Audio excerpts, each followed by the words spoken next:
of Africa. As strong as a group, as close as a partner. Where Duraplast goes, water flows. PS Industries has introduced a new roofing system known as ColorLink Plus. Flamingo paint, simply superior. Syntax tank, are you strong? Are you tough? Cherry Tree Properties. We develop spaces as though we were going to occupy them.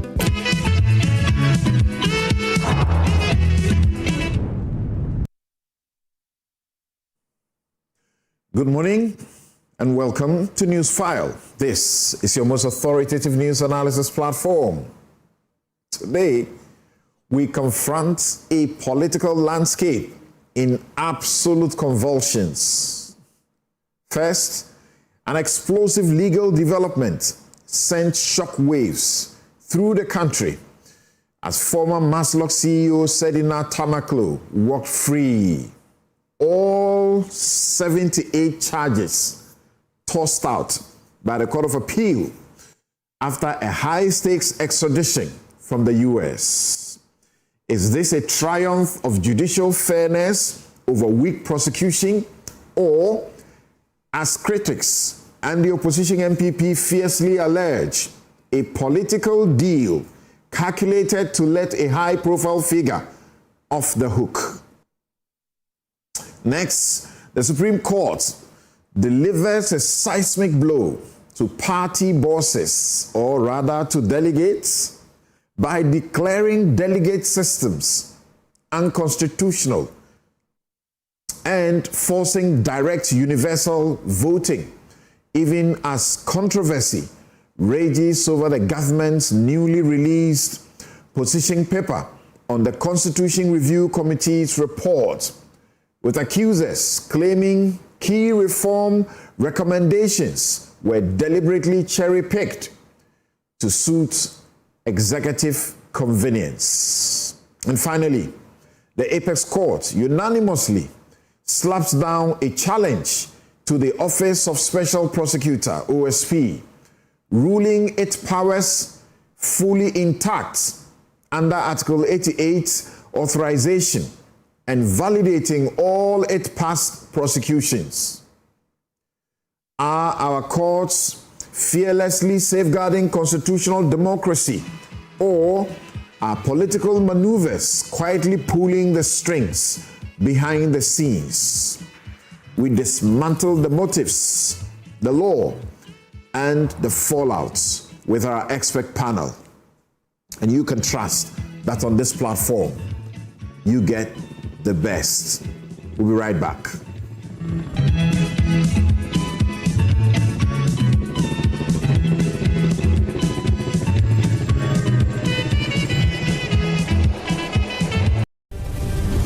This season is packed with a lot of surprises that you are not ready for. Was one component that without it, you can't make pancakes.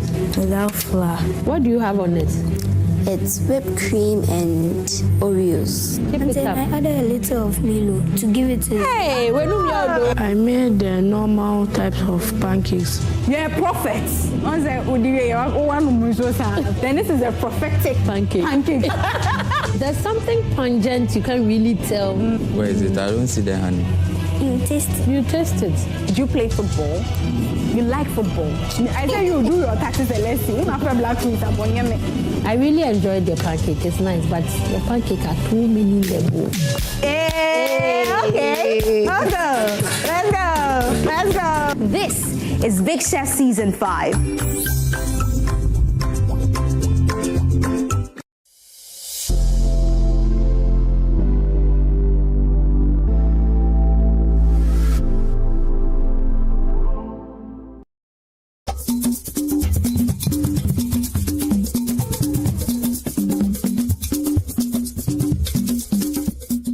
Wahwanu buada kafi owa totro o adoyia aja agbomacho afisinala.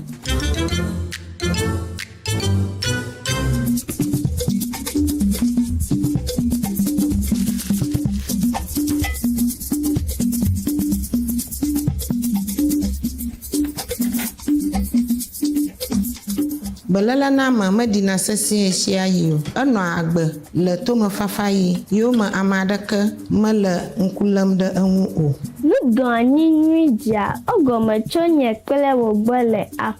Good conduct, great life is brought to you by Indomie. Tastes great.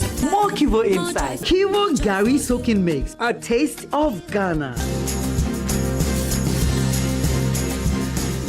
Upgrade your print game with Konica Minolta, proudly powered by SkySat Technologies. From all-in-one machines that print, scan, and copy to professional systems and heavy-duty production machines, we deliver unmatched performance. Right now, SkySat has an unbeatable offer. 1 entire year of free servicing on all Konica Minolta machines. That's 12 months of expert maintenance for new and existing customers. Visit our new VIP Print Center at Pegasus Place, Airport Residential Area for a live demonstration. Call us on 050-164-5180 or 0302-798-829. Again, it's 050-164-5180 or 0302-798-829. SkySat Technologies. Performance that delivers every time.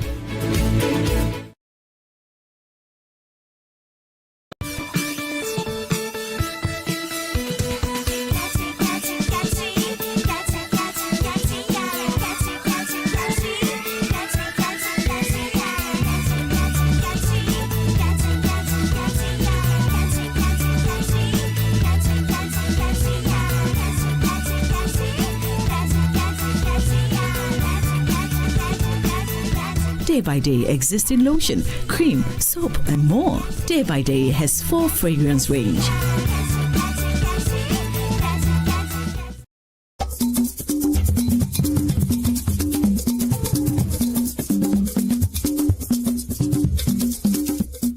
Wahwanu buada kafi owa totro o ado yia eja gomecho afisinala.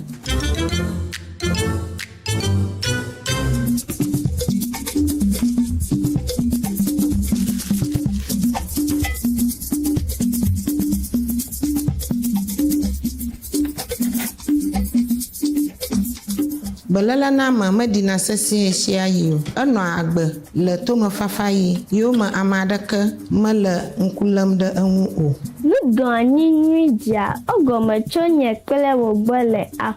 Good conduct, great life is brought to you by Indomie. Tastes great. More Kivo inside. Kivo Gari Soaking Mix, a taste of Ghana.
Palladium Residences in Achimota isn't just an address, it's the home you truly earned. Secure your place with just a 10% deposit and choose from beautifully designed modern apartments or spacious townhouses built for everyday comfort. This is more than a building. It's a vibrant, curated community with a clubhouse, state-of-the-art gym, and an on-site hotel, all at ABC Junction, minutes from Achimota Mall. Enjoy city energy while retreating to your private sanctuary.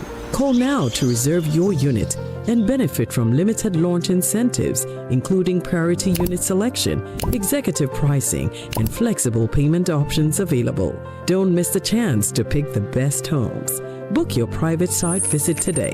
Call 050-9823-424. Palladium Residences. Live smart, invest better.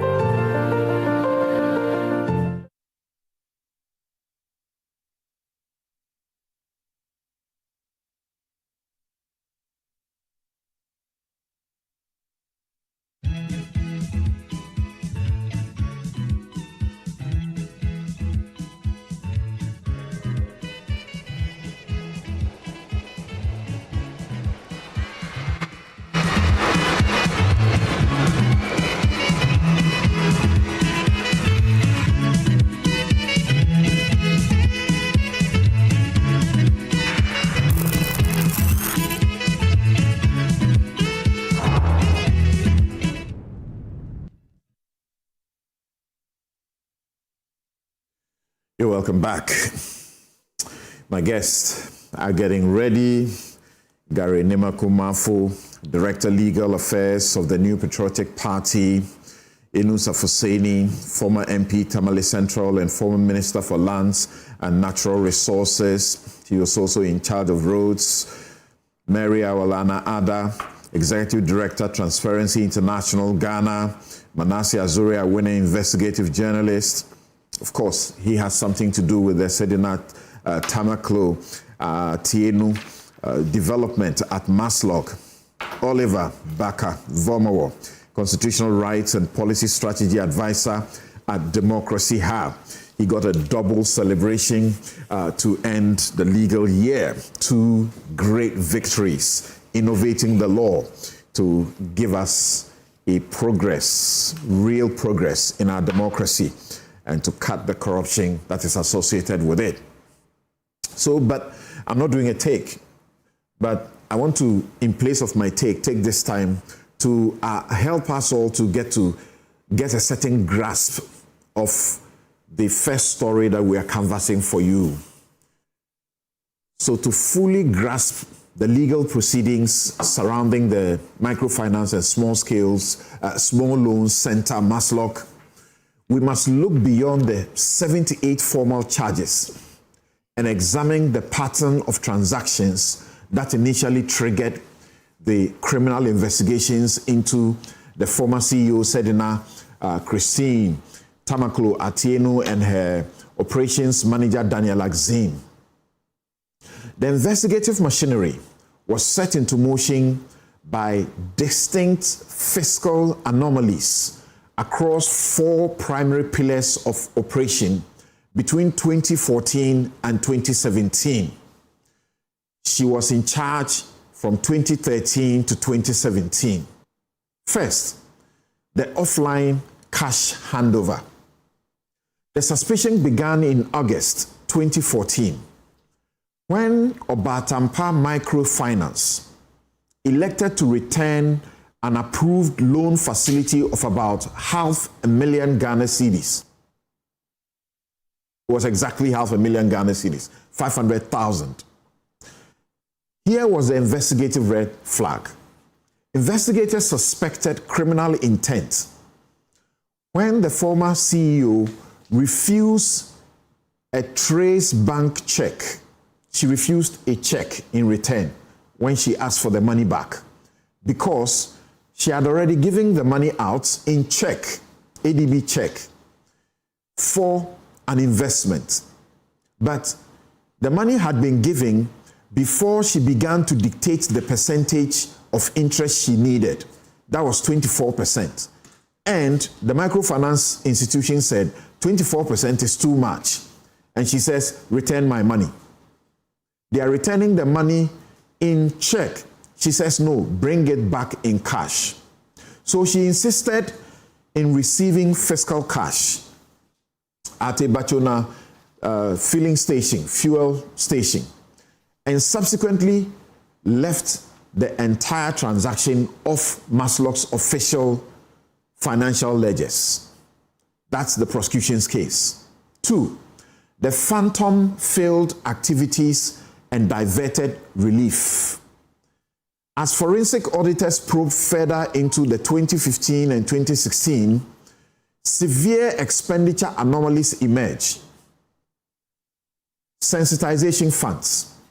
Over 1.8 million Ghana cedis was withdrawn in cash tranches, supposedly to train 85,000 loan beneficiaries nationwide.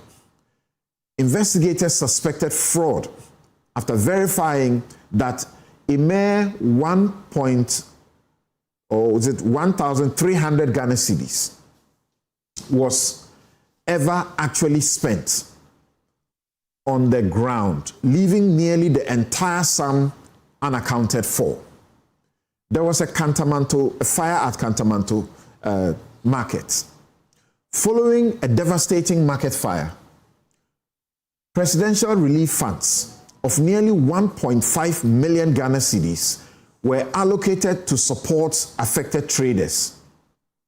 The detectives uncovered that over 570,000 Ghana cedis was siphoned off into private hands before reaching the designated microfinance account. It was supposed to be given to these beneficiaries through a another microfinance entity. Grossly inflated procurement and unlawful commitments. This is the big one. By late 2016, the scope shifted to large-scale procurement. Maslock entered into single-source contracts for vehicles and dual-SIM mobile phones without seeking required approval from the Public Procurement Authority. Here was the investigative red flag. The investigators established unlawful conduct by comparing contract invoices against open market retail rates. Manasseh also did some work in that regard. He will join us shortly. There was a Chevrolet Aveo cars which were quoted at nearly 75,000 Ghana cedis each. That's a unit price. Against a market value of about 47,000 Ghana cedis. You see the difference? There were these 33-seater Isuzu buses, which the state was billed at over 440,000 Ghana cedis per unit, exceeding the market value by over 150,000 Ghana cedis per bus. Samsung mobile phones were priced at nearly 93,000 Ghana cedis for units valued on the retail market at just 24,000 Ghana cedis. So in total, these inflated deals generated a direct overpricing loss of over 22 million Ghana cedis, while illegally committing the state to an unapproved supply obligation of over 61 million Ghana cedis. There was an end of tenure payout. That's what I'll end this with. In January 2017, elections have happened. As her tenure came to a close, over 270,000 Ghana cedis in unapproved ex gratia and leave in lieu payments were authorized and disbursed to the CEO and her deputy. Here was the investigative red flag. The auditors deemed these payments unlawful because they lacked statutory backing, board authorization, or valid administrative approval. So when aggregated, the transactions represented a calculated direct loss to the state of over 25 million Ghana cedis, alongside an unauthorized procurement burden of over 61 million Ghana cedis. These findings form the foundation of the prosecution, culminating in the April 2024 verdict, when the High Court sentenced Sedina Tamaklo Atieno to 10 years imprisonment in absentia, and Daniel Axim, her deputy operations manager, to 5 years imprisonment. He fell under 24 counts, while Sedina fell under all 78 counts, 78 counts. Now, that verdict has been overturned, and that's what is sending the shockwaves and accusations and all of that. We'll get into the details with my guest. They've all read the judgments. We'll be right back.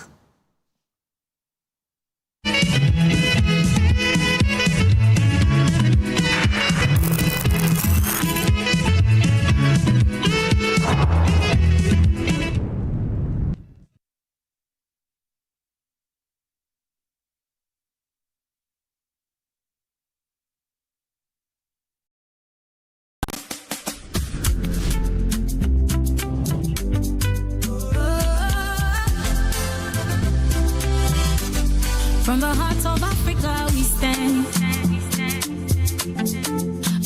dreams across the land.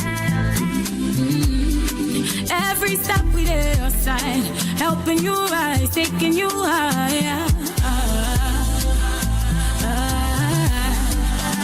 Strong as a group, close as a partner. Bank of Africa lifting you higher. African Bank with global reach. BOA make your future glow. Strong as a group, close as a partner. Bank of Africa lifting you higher. African Bank with global reach. BOA make your future glow.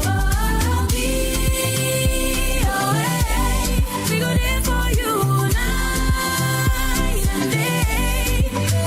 Strong as a group, close as a partner. Bank of Africa lifting you higher. Bank of Africa, as strong as a group, as close as a partner. In my line of work, a confident smile is everything. Kel Charcoal Toothpaste keeps me on top of my game and ensures my smile is always radiant and bright. With the tiring nature of my job, we spend several hours under the scorching sun.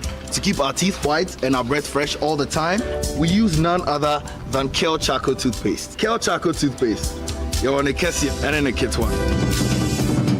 Samayo Kendini, and who be here? Semetra Sapapadia to a mammy mouthful. Kel Charcoal's natural ingredients, and a bomb is so by a man's swing, Nesanso Mama Hotoso, a will beg you. Kel Charcoal Toothpaste. Choose Kel Charcoal Toothpaste for anti-cavity, whiter teeth, and fresher breath all day. Available in 80 gram and 150 gram. Grab yours today. Kel, happy smile. This advert is FDA approved.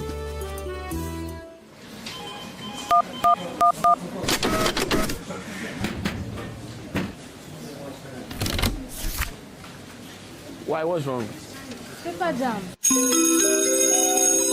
Introducing Ghana's leading pay-as-you-copy photocopier leasing company. Lease an A4, A3, heavy-duty or production machine and pay for only the copies made or design your own payment plan. Simple and tietia. That's not all. Incredibly, toners, repairs, maintenance, follow-me printing, centralized tracking all come free of charge. Remember, financial prudence is the name of the game. Folks, forget about the expensive gimmicks and be smart. Join the hundreds of satisfied clients across all the 16 regions and every sector of the economy and save over 60% of your printing costs. Visit us at www.valexlease.com or call 0244-644048. Be prudent and lease a copier. Terms and conditions apply. Valex Lease is a wholly owned Ghanaian company. Valex Lease, affordable document management solutions.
Upgrade your print game with Konica Minolta, proudly powered by SkySat Technologies. From all-in-one machines that print, scan, and copy to professional systems and heavy-duty production machines, we deliver unmatched performance. Right now, SkySat has an unbeatable offer.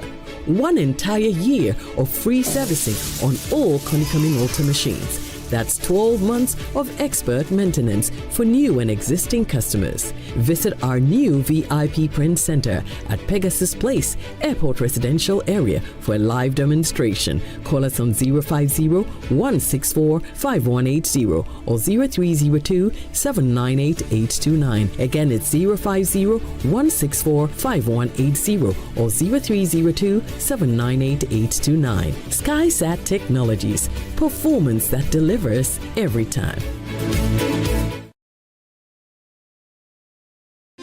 Another week is here on the greatest of all time show. My name is Giovanni Clip, and tonight Tonight, we're bringing you talent. Contestant number 1, let's bring David. Let's bring. He did it for you. Oh, there is a leakage. Where's the plumber? For quality and durability, insist on Syntex pipes. If you want quality, this be where you belong. Strong, tough, and reliable. Your perfect match to your trusted Syntex pipe. Syntex pipe, it they carry water. No wahala. Syntex pipe, it they make water they flow. Syntex, and you're strong, and you're tough.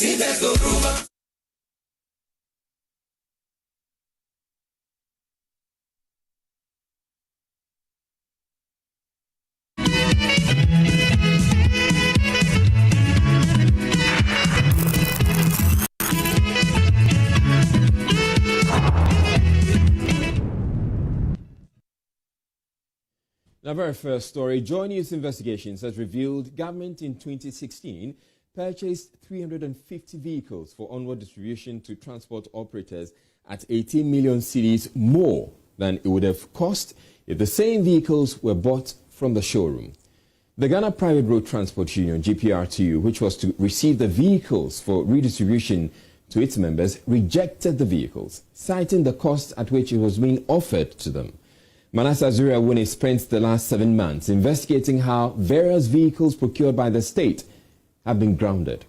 In the first of the series titled Grounded Wheels, Manasseh delves into the reason the Maslok vehicles have been at the mercy of the weather for more than 2 years now.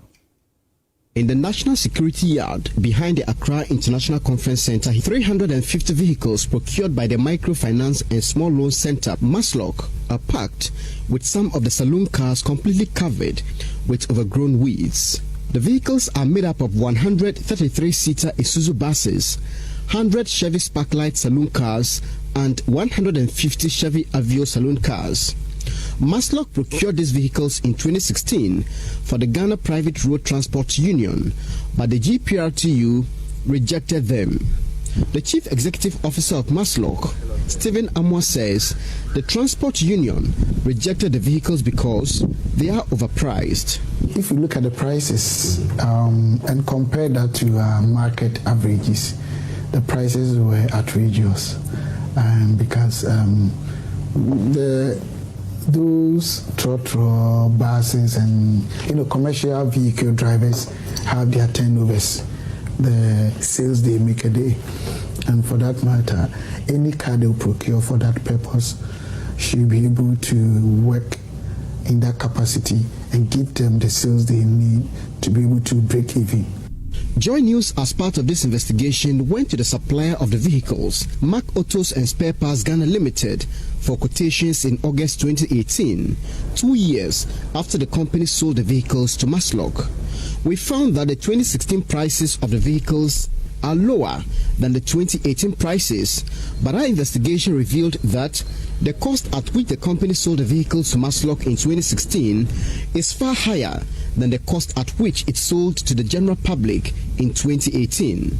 For instance, Mac Ghana sold the 33-seater Isuzu bus to the general public in 2018 at $79,000, but sold to Maslok in 2016 at $107,000, a difference of $28,000 per bus.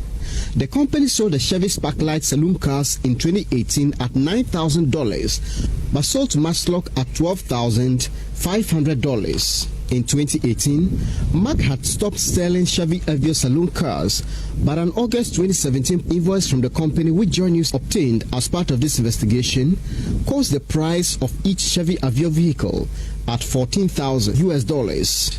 However, the company supplied each of the 150 vehicles to Maslok at $18,000. In all, the cost of the vehicles sold to Maslok is higher than the market price of the vehicles by at least $3,750,000 or 18,375,000 Ghana cedis. Joy News made several attempts to speak to the CEO of Maslog, who signed the contract at the time, Sedina Akufo-Addo, but could not get her to comment. When Joy News wrote to Mark Ghana for a response, the company denied any wrongdoing. In a letter to Joy News, Mark Ghana said, "The reasonable difference in prices of the vehicles sold to Maslog and the prices sold to the general public was due to the fact that it was not paid upfront in cash, but over a period of 2 years. As such, an interest was put on the price as is custom in car purchases." Stephen Amwa believes the amount put on contracts in Ghana are generally too high. I know all over the world businesses, they have lobbying fee. So you might have thought of some small margin to manage the transactions that went on. Even America, they have lobbying fee. Whether it's wrong or right, I don't know.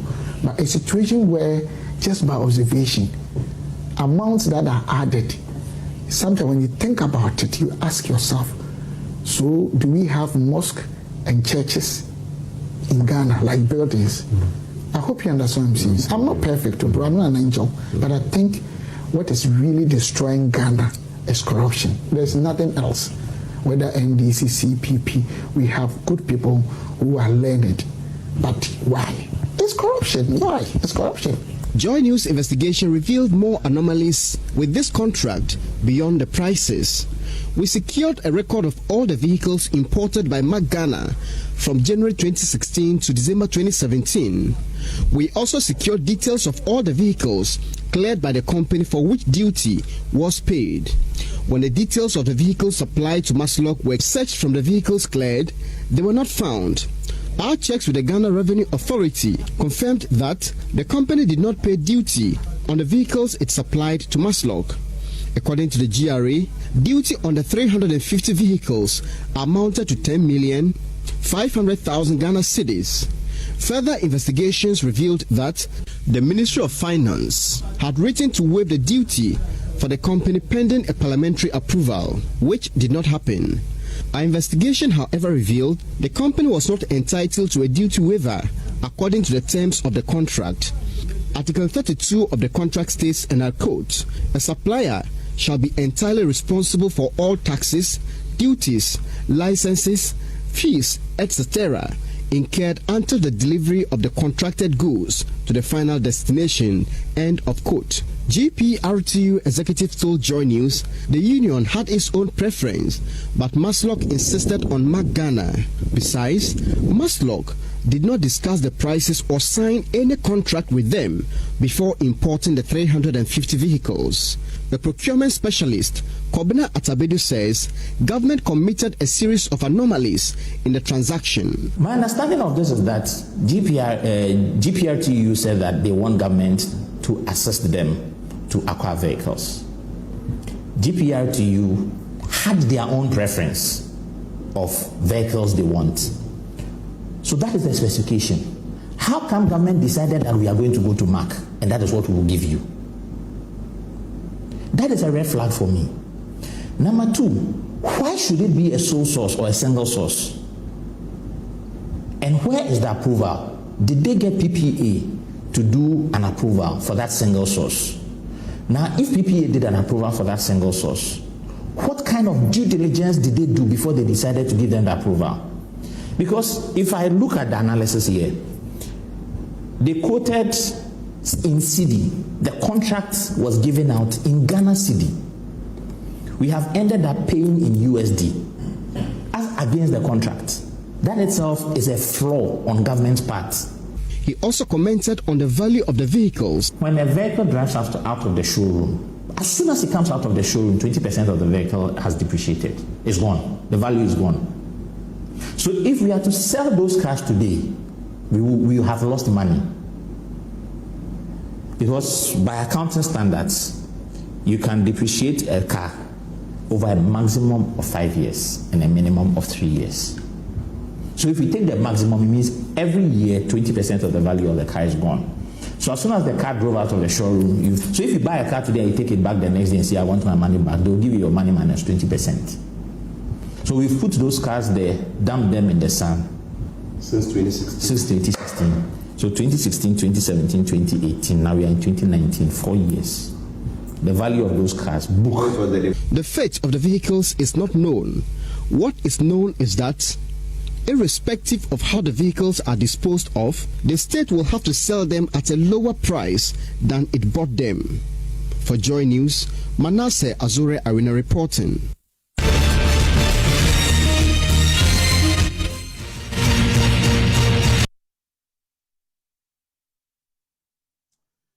Who manages anything like this? Even if some wrong has been done in the procurement, the money must go to waste because why? This is our money. And the vehicles were left to rot. Manasseh Azura, thanks for joining us. Thanks for having me, Samson. First, tell me, how do you feel about watching your documentary again this morning? Well, I feel the same way I felt when I first heard of the appeal and the outcome. There have been times in my life when I have asked myself whether it is even worth it. And this has been one of those instances that everybody knows that wrong has been done. But as things stand, nobody is going to account for the wrongdoing. And it hurts when you spend your time, you risk your life, and do all of these things. And this is just one of the many instances that I have done work with evidence, and it ended up nowhere. And so, Ghanaians, you remember the ambulances matter? A total of amount of over 2.3 billion, was it? Million euros. Million euros was because involved. That was also part of this documentary. So Right. this was just part one. Yeah. The part two, I did the ambulances, spoke to Richard Japa and everybody, and there was also evidence that wrong was done. Those ambulances were also hidden at the Air Force Base for years, and I don't know what eventually happened to them. In the end, the state will still have to pay with money it doesn't have. Okay. Now, give me your preliminary view of the Court of Appeal decision, because you were excited when eventually in 2024, the court found the two guilty on all the 78 counts and sentenced them to 10 years and 5 years. The deputy who was sentenced to 5 years, I think he did 2 years and got bail pending appeal, and so he's out. Sedina herself, as we know, she ran away and eventually got arrested, got extradited, and she would have spent less than a month in prison, and she's out. Yes, I had the opportunity to read the entire judgment, and I also read the initial judgment by the High Court. And together with the background, I will say that there are instances that I agree with the Court of Appeal judgment. There are a number of loose ends, maybe we'll come to that maybe should serve as lessons for investigators, prosecutors, and even investigative journalists like myself. But there have also been instances that I felt that the judgment was reading as if a defense of the accused or the appellant.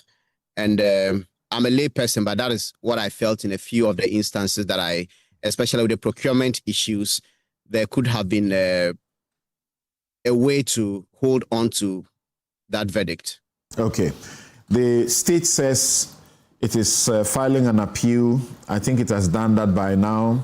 It's also seeking to stop her from being released from prison. I don't know how that is going to happen, because by now the orders would have been drawn up, the warrant would have been issued. She should be out there enjoying her freedom, because that's what the verdict is. Yes. Gary, yeah. Good morning to you, Samson. Good morning to your distinguished a guest, another friend, Inisa Husseini, my good friend. Yes. And Oliver Bakabomawo, and my good friend to you as well. Francis, let me say that criminal trial commences with investigations. Now, investigations, it could be the law enforcement, whether it's Yoko, whether it's police, whether it's... In this case, it was Yoko. Yoko. Now, the normal circumstances, when you go there, then they will ask you to write your statement, whether it's ordinary statement, whether it's a caution statement, depending on the information that you have to give them. Now, after you give them information, or what you know about what they are investigating, then they say, well, if it's about caution statements, we say, well, we're telling you, put your statement down, whatever you say will be against you in the court of law. These are your own rights, you are told, and then you write it down. If you write it down, you are giving bail, and then you go home, they continue with the investigation. At the end of the day, if they have a compelling case, they can go to court against you, they file your charges against you, and then you now appear in court, you are giving a court bail, and then the trial continues. Let me state that it is the burden on the prosecution, and it rests on them throughout the trial to make sure that they put the case against the accused person beyond reasonable doubt. However, it is not beyond a shadow of doubt. All right? So the burden rests in the entire case on the prosecution. However, evidential burden may shift in the course of the trial onto the accused person to answer certain questions which may come and you must proffer an answer. But you must understand that the entire burden, the onus of proof, is on the prosecution throughout the trial. Now, if at the end of the day, prosecutor is able to produce enough evidence to demonstrate to the High Court or whatever court that is dealing with the matter, that in case they have made a case against the accused person, the next stage is that the accused person will be called upon to answer. Make a submission, whether it's of no case or whatever it is. In this case, the accused person has pondered the jurisdiction and traveled after they never came back. That notwithstanding, the burden still rests on the prosecution to submit the guilt of the accused person beyond reasonable doubt. What do we find here? The High Court convicted the accused person and the two of them on all the counts. Now an appeal was filed, we are told, was filed within time. What is concerned to me is that how the appeal got filed and was never served on the what do you call it? The Attorney General. The Attorney General is a bit baffling. But you must understand that the fact of an appeal being filed and the fact of an appeal being served are two different things. You can file an appeal, all right, but it may not be served. The service of an appeal is done by the registry or the register of the court on all the affected parties. Here we are being told the appeal was filed within time, yes. And we are being told that the appeal was not brought to the notice of the Attorney General until recent matters where even we are now told that it came to bear that in fact an appeal was filed at the time. But it must also be made point and clear that you see that yes, the appeal was filed, but the appeal was not prosecuted within time. It wasn't. And then recently we were told that they came for leave of court to enable them. So what I wanted is that, we'll get into the detail, I wanted your preliminary view of the judgment overturning the convictions. I have read the judgment in its entirety. There are portions of the judgment I tend to agree with the Court of Appeal. There are portions of the judgment I think that was an overstretch, but it tends to place a very high burden on prosecutors to prove the guilt of an accused person without a shadow of doubt. That I have a problem with that one. And the fact of overturning the conviction in the sentencing, I thought maybe they could have asked for a trial de novo. A trial de novo, for the case to come back to the High Court, especially on areas where the judgment was talking about the charges being defective. Maybe the state could withdraw the charges and put the person before the court for the matter to be tried de novo. But be that it may, the Attorney General says is going on appeal. Tried de novo means that they should start it all over again. All over again, yeah. And you're saying that the Court of Appeal could have made that order. That order. Instead of quashing the conviction and the sentence. And the sentencing, yes. Okay, thank you. And the sentencing. Yes. What's your reading of the judgment? Well, I have a completely different view. I think that the judgment is seminal. It will change the way we conduct criminal cases in court. It will keep prosecutors on their toes. It will rein in over ambitious prosecutors who are political animals. And clearly, it would settle the question. I mean, in talking about the appeal indicated by the Attorney General to the Supreme Court, it will help, that appeal might help settle what amount of evidence is required to be in the particulars of the case that can meet the threshold of informing the accused person of the offense for which he is being tried. He or she is being tried. I've read the judgment in this court, in its entirety, and I will not fault Manasseh when he says that he's disappointed. In fact, when the first flyers came out, Sedina was acquitted and discharged. I was with a group of people. Everybody said, what is happening? What is happening? A correspondent or somebody working within multimedia called me, Echo, and said he wanted me to comment. I said, I can't comment on that. I need to read and understand what went into court. He said, 5 o'clock, I said, if I don't get it, I won't comment. Many people rush to comment, and they are taking their words back. Because you see, like he said, the appeal was filed on the 9th of May, 2024. 9th of May, 2024. That was when the appeal was filed. And it's in the judgment. Okay? Served on the Attorney General. When? I don't know when it was served. Good, that's a good question. I don't know. Until but what I know, until February of 2026. No. No, how did they settle the records? Until February how of 2026. How did they settle the records? So if we are keeping to what is on the record, yes, as far as the proceedings are concerned, yes, the Attorney General told the Court of Appeal, yes, that they only became aware of it at this time. No. And then they asked to be given the opportunity. By the judge, listen. I've read even the motion. Okay. Listen, please. Wait. Let's not do that yet. Your preliminary comments will come to where you have issues. I've read the motion where the Attorney General has filed a motion seeking to add to the record of proceedings Exhibit AM1 and AM2. What dates?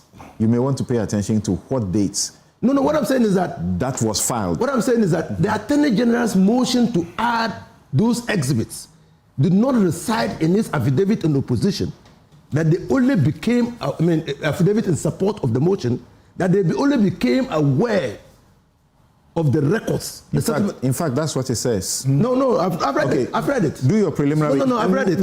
We should go straight to them. No, okay. We should go straight to them and deal with them as such. I'll go straight to them and deal with them. But we are not going into the details yet. I want your general overview, preliminary. We'll come back to go to the details. My general overview of the case, of the Court of Appeal case, the judgment of the Court of Appeal by Ankama, and I had the privilege of practicing before him when he was in the second court. But my general overview is that the judgment, like I said, is seminal. It appears to be dealing with the profound issue of the guilt of a person and what is required to be proved. It appears to be dealing with the issue of what the role of a judge is in a criminal trial, to be a dispassionate observer of the process and not complementing the shortfalls of the prosecution. And many others, which, when we are discussing this. Right, Oliver. And it also shows clearly that the Attorney General's Department, by the judgment of the Court of Appeal, did a sloppy job at the prosecution. The charges that they drafted were defective, and then at least 34 of them. 34 of them were defective, and then the court even exhibited that when they struck out defective for not providing sufficient particulars. Article 19 of the Constitution is quite clear on that. And thirdly, It also showed that if a judge is not mindful of her responsibility as a dispenser of justice, she might get swayed by complementing the deficiencies of prosecution. Yes, Oliver. All 78 counts or charges trashed. I think my preliminary comments are that we have now a series of decisions, and as Thompson, Atufo-Addo, and now Sedina Tamaklo, which are pointing towards significant deficiencies in how prosecutions are conducted in these kinds of matters. I don't know, for some reason relating to issues connected with the public purse. And I think that they invite us to have a real look at how prosecutions are conducted generally. I know that these matters have arisen, and perhaps I'm jumping the gun a bit here, in connection with Ken Ofori-Atta and some comments that an immigration judge has made, in connection with charges that have been framed, where they claim that a lot of them are speculative and things like that. Even though the person was not within their jurisdiction, we are saying to say these things, but they point to a particular trend around how prosecutorial charges are framed and viewed even through our own court system and are now being viewed externally that we need to pay general attention to. I'm also mindful that in this case, when the documentation, including the judgment, were taken to the judge in Nevada, he didn't see anything wrong with them. Unlike the OSP one that you just mentioned. Absolutely. I mean, well, okay, so I've read, for instance, the Sedina one in connection with the deportation, because I was myself involved in the case there.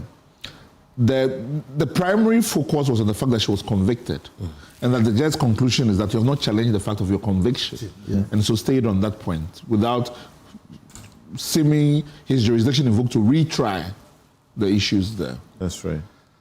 Now, I'm mindful also in terms of how particularly we as lawyers read the decision, and I think the decision cannot be faulted. I mean, I think that, the Court of Appeal did a really good job, thorough job in looking at the evidence before them. And I'm mindful of how we discuss it vis-a-vis the public sentiment around this issue, and we should not conflate the issue. Right. There's a general public disappointment regarding that persons who have been involved in actions that are seemingly corrupt can get away with it. It is not whether or not prosecution, I mean, even the fact that prosecution was done imperfectly is a responsibility of the state to ensure that the prosecutions are done perfectly. So we cannot tell people to pack those feelings that they have of general mistrust around what we are handling just because the Court of Appeal did a very good job. Of course, the government itself feels the heat. Absolutely. And you could see the immediate reaction, appeal, and seeking to stop her from, gaining her freedom. Yes, Mary, what's your preliminary view of the decision?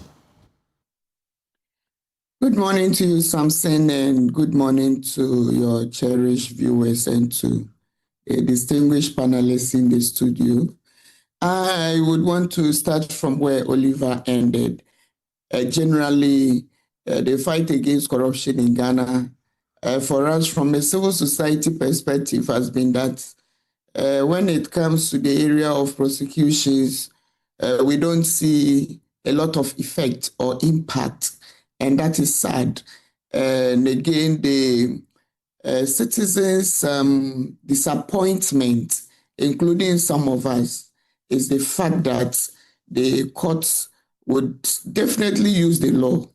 And we don't disagree at all whatsoever that the law must be used. And in this case, the law has shown again that we need to go beyond citizen sentiments and expectations to do due diligence and a thorough job before we prosecute. As has been said earlier,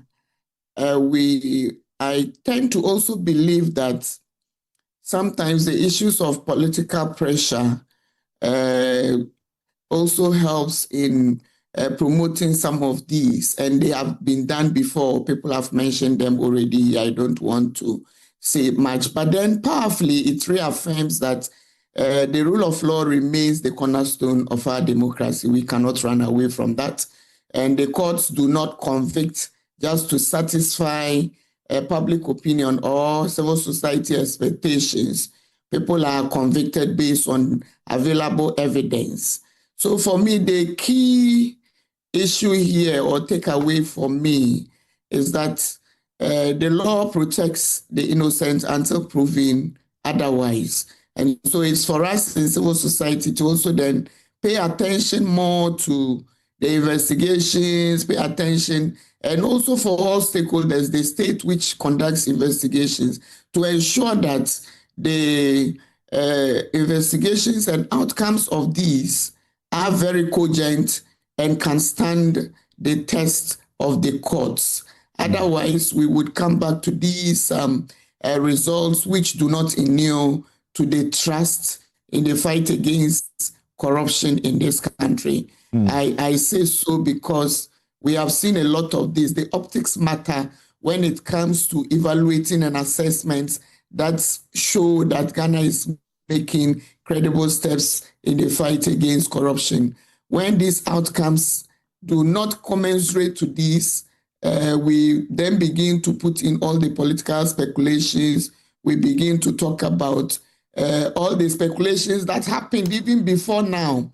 In this particular case, we were told in certain circles that this was going to happen. The lady was going to be brought back, and then there was the appeal was going to ensure she is discharged and acquitted easily. And it's happened. These do not also help us. So for me, I believe that the haste with which this was done, perhaps because of the end of the legal year, I am not too sure, but we could have paid more attention to that. That is for me from a civil society perspective, but it doesn't discount again that the law remains the law, as something you continue to tell me that I have to focus and ensure that I remain focused on that. All right. Okay, so Manasseh, let's begin with you now. What do you find right, as you suggested, and what do you find wrong with the judgment, as you also suggested? But before you do that, let's hear what the NPP, through a press conference by Nana B, and what the Attorney General also had to say. Which we challenge every journalist, all of you here, we challenge you to go and read the judgment. It is very meticulous, count by count dissection of fraud, fictitious disbursement, monies meant for struggling market women dissipated. Remember the Kantamanto market. This woman dissipated monies meant for them. And above all, serious breaches of our public procurement laws. No serious lawyer or no serious Ghanaian who has read the judgment can honestly describe the evidence as seen, describe the evidence as anything other than overwhelming. She did not stay to answer it. She fled the jurisdiction mid-trial and was convicted in absentia. A fugitive from the very justice system that has now embraced her and freed her. And yet, within 7 weeks of her forced return, the conviction has evaporated. We ask the questions every Ghanaian is asking. On what principle of law does a mountain of evidence become a mirage? Which findings of fact were perverse? Which directions on the law were wrong? The Ghanaian people are entitled to answers because justice under our constitution is administered in the name, and they can smell what this is. Prosecution to file opposing the appeal, because we believe that the High Court judgment had merit. Now, with this judgment, I've also directed the Director of Public Prosecutions to file a notice of appeal and apply for stay of execution, meaning that if the stay is granted, the status quo will prevail until such a time that the Supreme Court has had time to review the appeal and then made a determination. So that is all that I can say for now. I have a soft copy of the judgment. I'm yet to peruse it and then come to a firm conclusion as to what will be our grounds of appeal. But I want to emphasize that I believe that the judgment of the High Court had merit and that the United States District Court that extradited her to Ghana had a basis for making a determination that she was the proper subject for extradition.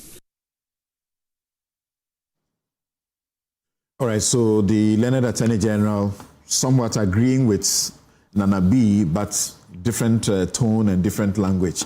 Yes, Manasseh. Thank you, Samson. And permit me if I speak like a lay person. The first thing I saw, and I took time to pay attention to the issues that I'm familiar with even before they went to court. And if you take the charges relating to causing loss, which were struck out as defective, I read those charges, and I don't know, I think the judge did mention that sometimes beyond what is contained on the fact sheet, beyond the charges, the fact sheet and other documents should also supplement that. But to be frank, when I read those charges and even read the charge sheet on the 350 vehicles, it was very difficult to be able to link them. I could only do so because I knew the amounts involved in the 100 buses, 100 saloon cars, and the 150 other saloon cars. That was the only way I could link them. So reading and getting to know what the expectation was in terms of providing details, I tend to agree with the judge that those charges would leave, if I were to defend myself in those circumstances, I would struggle to link them up. I don't know what happens during case management conferences, whether this could be resolved, but that's for the lawyers. I also realized that when it came to the 500,000, there was so much emphasis that was placed on the document that was allegedly written, a letter written by Sedina Tamaklo acknowledging receipt from Obatampa. And Mr. Inusafuseni mentioned that this judgment provides so many lessons. I very much agree, and I think I said that at the beginning, but we should also be very cautious.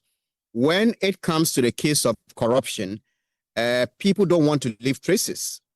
The reason someone would want cash and not check is so that when they trace, they are not going to find it. So if payments have been made, if I were the prosecutor, I would pay more attention also to the people who paid the money. They were also in court to testify. How did the judge see their testimony? Was it credible enough?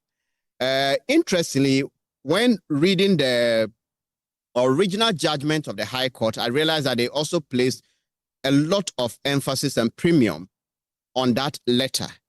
And the judge at the Court of Appeal was saying that, well, all the Maslock officials failed to authenticate that document. But I found it reasonable that they said, well, they didn't know about the existence of that document until the investigation started and they were called to Iyoko. And if anybody wanted to obscure their dealings or hide anything, I don't think they would put such document in the files of Maslock for others to come and see.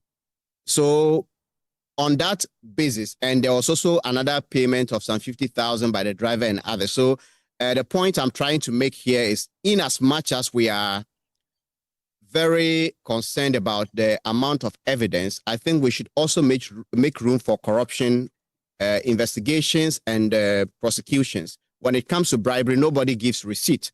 So if you want to going forward, emphasize the availability of letters. Granted that this person, knowing that this letter could be traced to her, could sign the signature, have him just put it there so that if you even do forensic audit of that signature, it wouldn't match with hers. So the point I'm making is that in that case, the lesson should be learned. The final point I would want to make briefly has to do with the issue of the procurement. And when you come to the procurement, the judge said the prosecution failed to make its case, and then cited a letter, a 5th December letter from the finance ministry to back the case, saying that, well, there was this letter from the finance ministry spelling out or affirming that there were some financial authorization of a sort for the transaction.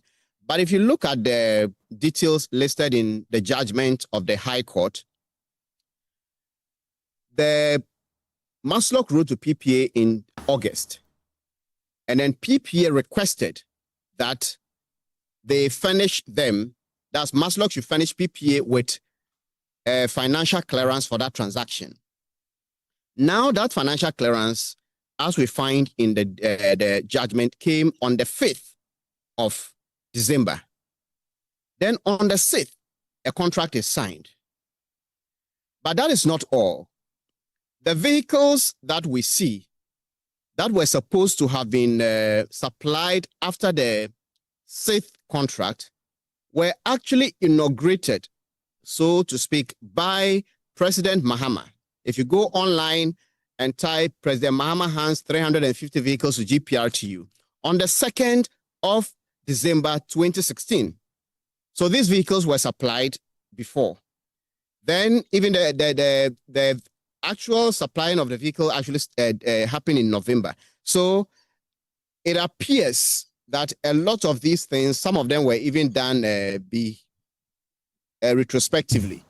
And I will not blame the judge completely, because I have not seen these threads being woven together in the prosecution's case, listing when the contract was signed, when the vehicles were delivered, when they were actually given to GPRTU publicly, which they later rejected. But the reference to that December letter makes it appear as though there was this authorization, but that December letter from the Ministry of Finance is not a PP approval. And then finally, I would want to touch a bit on the part that seems to talk about payments were made after this woman was out of office. So how could she have committed us when within that time she wasn't there? And there's this statement PW1, which was at the time the CEO of Maslock. How could he have gone ahead to disburse or distribute these vehicles and others when there was no such authorization? From the background, I don't know whether this happened during the trial, but 350 vehicles were imported by an administration, and the contract was signed a day before a national election. That party lost the election. Whoever took over was bound by that contract. This was not a service contract that you said, maybe we don't need a service, so let's terminate it. All the vehicles had been brought, the government had received it. And I don't think it would have been reasonable for the administration to say that, look, Mark Ghana, come for all the 350 vehicles and take them back to wherever you imported them from, because there were some lapses. So I think those ones were a bit overstretched to tend to make the accused at the High Court and the appellant in this case. You spoke about the 500,000 investment. So as we know from the IOCO investigations, in June of 2014, Maslock decided to invest a sum of 150,000 in Obatampa Microfinance Company Limited. That's a tier 2 microfinance company in Ejura, in Ashanti region. That was June 2014. Then, shortly thereafter, still in 2014, July 24th, Maslock decided to invest 500,000 in that same company. Then it is after Maslock issues an ADB check from its bank account to the microfinance loans company that it begins to have discussions with the company about the percentage of interest. So she said that they wanted 24% interest. And the company told her that that is too much. They can't afford it. She asked for a refund. They say you paid in check, so we are returning a check with that value, 500,000. She insists and demands cash payments. So on 28th of August, the board chairman takes that money in a bag in the night to Bachona Spintex and hands that money to her. Do you really blame a judge who looks at this situation and asks herself the question, which corporate executive does this? Who will refuse a check for a cash in this circumstance and ask for the money to be brought to them in the night at a filling station? And why would you give the money out first before you say, I want this percentage of the investment? All of that would have been agreed first. What do you think? Well, when it comes to the how they do their things in the between Maslock and this organization in terms of agreeing on the percentage, I have no idea how they transact their business. But having been in the business of anti-corruption investigations, cash dealings higher than this amount that is being quoted, I think there are people who may have taken millions, tens of millions of cash, and then when they hear you saying this, they'll be there laughing at about 500,000 is peanuts. So these cash transactions go on. And if somebody wants to take a bribe, they will not take a check. If somebody wants to take kickbacks, they wouldn't take it in a check. And if anybody at all was minded to get this money out of the Maslock system, then they would probably be more interested in taking it in cash than allowing it to be paid into the Maslock system or account before they go through the bank and other processes to take it out. So the point I'm making is, I'm not saying that we shouldn't give or put any value at all on the supposed check. But if you want the Maslock officials who testified to have authenticated that check, they're saying that no, we didn't know about it until we were called to Iyoko. So it is not in our files. We don't have it. And the other point I'm making is that... Yes, what do you make of the point the judge makes? That she herself, while she was there, the right to demand interest on that investment when the money had already been refunded to her. And then Stephen Amwa also comes to take over that office and writes to the company and ask for interest because he knows that they have an investment in the company. Yes, as for Stephen Amwa's one, I don't think it strengthens her case in any way. But her own letter, I think I read somewhere that it was co-signed. So I don't know how that letter was written, whether the board asked them to write or whatever.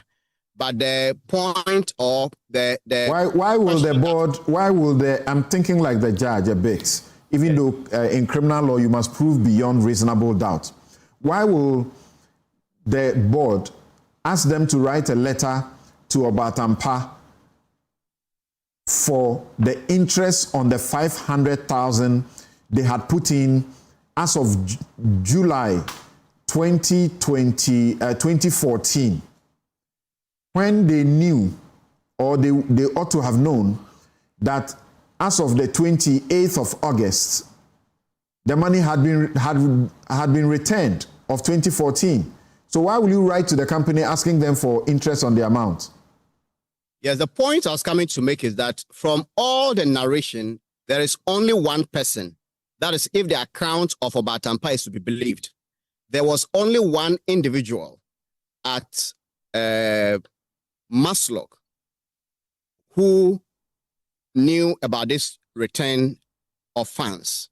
Because if the money had been paid into the account, then everybody within the chain would know. But they say they met this person at Bachona Total with cash.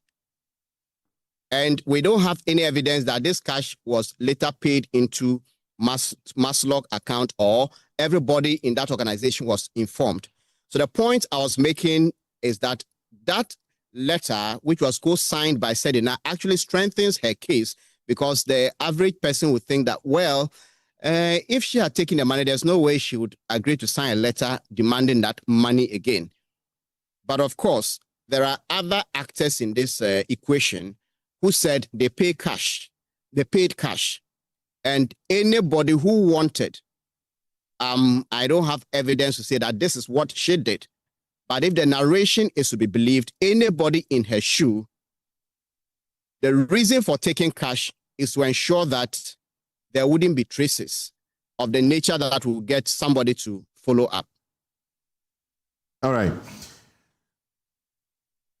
Well, if somebody said, and I'm coming to you, Nusa, if somebody said that Sedina and her operations manager brought this upon themselves by this kind of transaction, one face of it, not all the others, what will you say? Which transaction? The 500,000? Yes. Yes. You see, that is what I don't understand, my friend Manasseh and my brother. Obatampa received 500,000 support from Maslock, official, by check, not by cash. No support, an investment. Yes, investment support. Okay. By check. And when discussions fell through, that is their narration. That's not the narration of Sedina. That's the narration of Obatampa. That's the narration of the prosecution. Then Obatampa says the CEO said we should return the money in cash. And we returned the money in cash. Okay? And handed the money to her at Bachona. Don't you see culpability on their part, or aiding and abetting the crime? Don't you see it? You don't see it? The second thing. In Akonta mining, no, I'm not talking about Akonta. We use somebody who had committed a crime to convict somebody. They didn't use the board chairman as prosecution witness. No, I'm only saying that it is allowed that these can be done. That's the first thing. All right. That's the first thing. So this was an official transaction. For God's sake, this is an official transaction. You receive money by check, and you elect to, or you are compelled to return the money by cash, and you want us to believe the story? 2, you say that when you returned the money, I'm not just saying, I didn't follow the case until the Court of Appeal judgment came. Okay. When you received the money, when you delivered the money at Bachona, there were no witnesses. 3rd, you said the person who received the money acknowledged receipt. So you would have gotten the original copy of the acknowledgement, because that person is writing to you to acknowledge receipt, and you bring a photocopy. So where's your original copy? And you know custody issues in court. You know. Is it not possible? Is it not plausible? I'm not speculating. You could get the photocopy rather than the original. I'm not speculating. 3rd, the board chairman says, consequent upon the conversations he had with Sedina on WhatsApp, that led to this arrangement. And then produced the conversation in courts. At that point, did the burden shift to Sedina to defend herself? When you listen to Manasseh, just repeating the narration of the prosecution. Yes, we're not saying that everything was kosher at Maslok, but we're saying that the burden of proof in the criminal matter is said that you can't do it sloppily.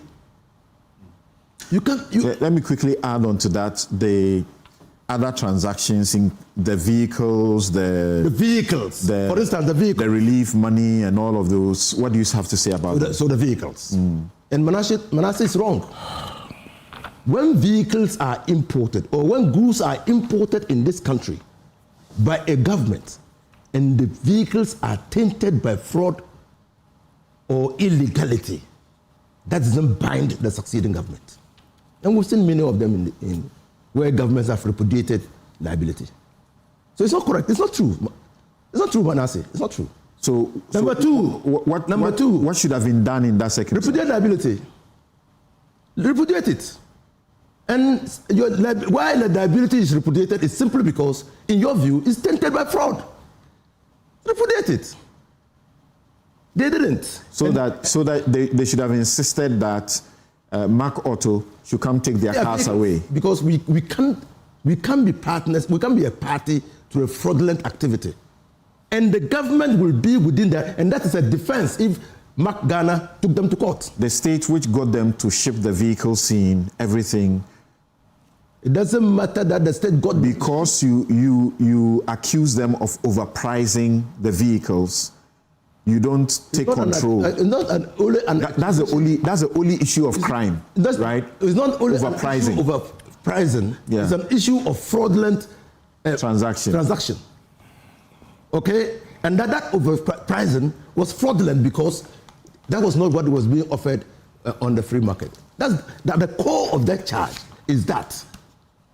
Okay, and then in Ghanaian parlance, not to suggest any motives, but in Ghanaian parlance, people have become very much aware of the proverbial 10%, where everybody in government institution wants to engage. Some people. Okay, most people. Okay. Want to engage in procurement, and then in the procurement, they will get their cut. Some call it facilitation fee, and I was shocked to the marrow when I saw a contract between two people and the state, and there was facilitation fee, which was 10%. I was very shocked. Was he writing? But I'm telling you, a contract in writing. I was a minister for lands and natural resources. I was a minister for roads and highways. I was a deputy minister. I was a deputy minister. You don't do anything like signing contracts. Right. I never demanded 10% for any contract. So I'm saying, Ghanaians is it too much for them to think that you may not blame the company if indeed it was as overpriced? You may not blame the company, but blame the one who is entering into the transaction for the state, because often they are the ones, allegedly seeking to benefit. So they say, okay, you sell this at 20 cedis, but we'll tell the government that you sold it to me at 50 cedis. I agree. So it's a narration. So you are charging them for doing acts on behalf of the state with that authority. Framing the charge that way does not shift the burden onto her to show that she had authority. That's the first thing. That's what the court is saying. If you say she didn't have authority, show it that she didn't have authority. It doesn't matter our own idiosyncrasies. Mm-hmm. And we are not even saying that what she did was proper. But if you go to court to say that someone does something with that authority, that should not be enough. That's what the court is saying. Right. Okay. Number two, you said she caused financial loss. Of how much? A huge amount of money. Yeah, the commitment was 61 million. Yeah. Now, in the same vein, you are saying that her successor renegotiated the price of the vehicles. At what point can we say she had caused that commitment? Because the state did not finally pay 61. The state did not pay. In fact, Sedina, by the record of the court, did not pay any money under the contract. By the record of the court. Because it was too late. What I'm saying is about the record. You are charging somebody. The government changed. You don't. You are charging somebody. You must. The fact is that you are saying that she's committed Ghana to 61 million, which is a loss, and she committed it through fraudulent activities. You must prove it. You must prove it. If you fail to prove it, the charge must. I get that point. Do you agree with the state when it says that perhaps this was mitigation, trying to mitigate their loss? That you've already saddled us with this, and we can't say the person should take it back and ship them back to wherever they brought it, or take the loss and find how they're going to go around it. You know, normally these things, you raise money through banks and so on and so forth. So we renegotiate. And we hear of this renegotiation of contracts all the time. I'm not... Ameri power plants, renegotiation, whatever renegotiation, it goes on all the time. Mr. Lenos, that company, that tripled the amount that we're supposed to. When they complained that the amount was too huge and renegotiated, the amount ballooned. But what I'm saying is that if you say she attempted causing financial loss, it's an inchoate offense. The standards are different.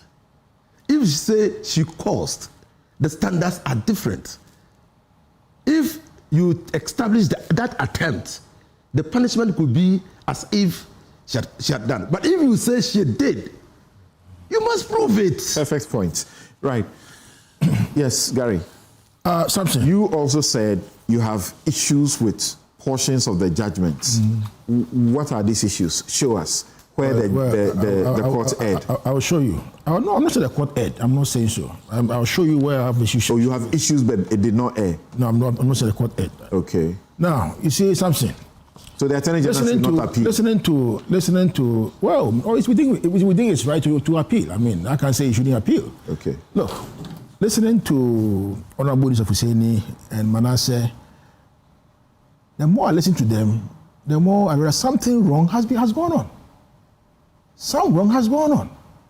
Look, something, who receives bribe and gives a receipt for it?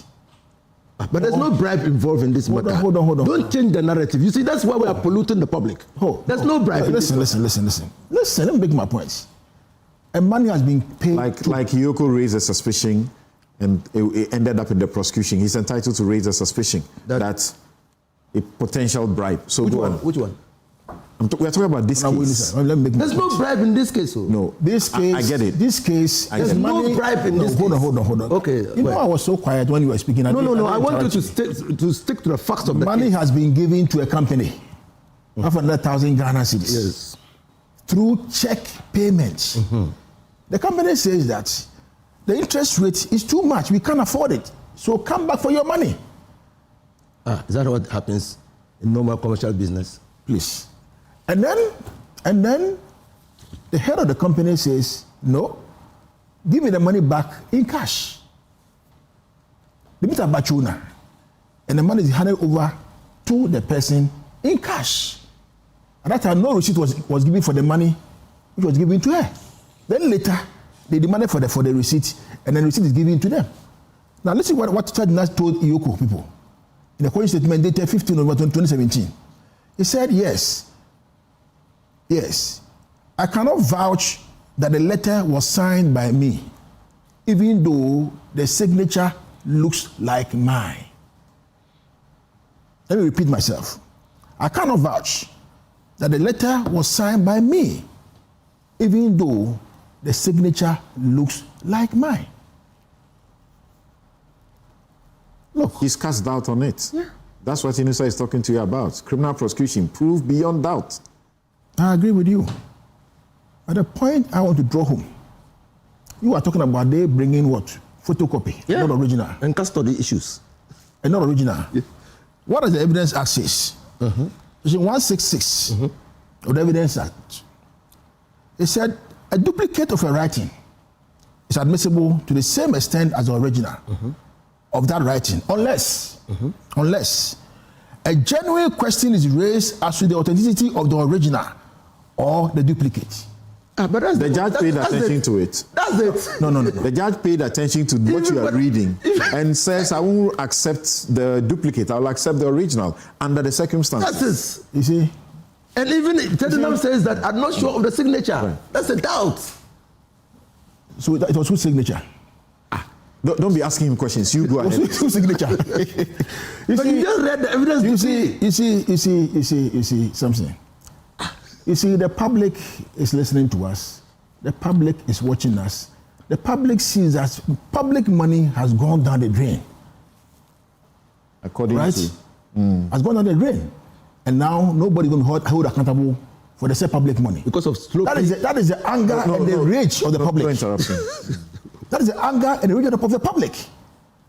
Okay, that politicians can have access to public money, use the public money in the way that they like, yet they cannot be held accountable for it. That is the rage of the public. So, I mean, I think that... What do you make of what you call I label the phantom failed activities and the diversion of relief fund, where the prosecution's case is that there was 1.8 million that was withdrawn in tranches to train 85,000 loan beneficiaries nationwide. And the investigators check the thing and say, as far as they are concerned, only a mere 1,300 cedis was actually spent. The rest is unaccounted for. The Cantonmental relief, 1.5 million was allocated for it. As far as they see, only they say over 570,000 Ghana cedis was siphoned off into, of that money. There's a witness who says the failed activities you are talking about was done. Is that proof beyond doubt that the prosecution needed to achieve? That's the question Inusa is asking you. You see something. With all these that you are telling me, does it not suggest to you that some wrong has occasion? You see, the difficulty I find, and that is where the politics now comes in, which I find very uncomfortable to deal with. The politics of, she's going to be extradited to Ghana. She wants to come, she'll be released. She indeed came to Ghana. She was not even in prison custody. Later she was in prison custody. After persistent pressure, then indeed, eventually, she has been released.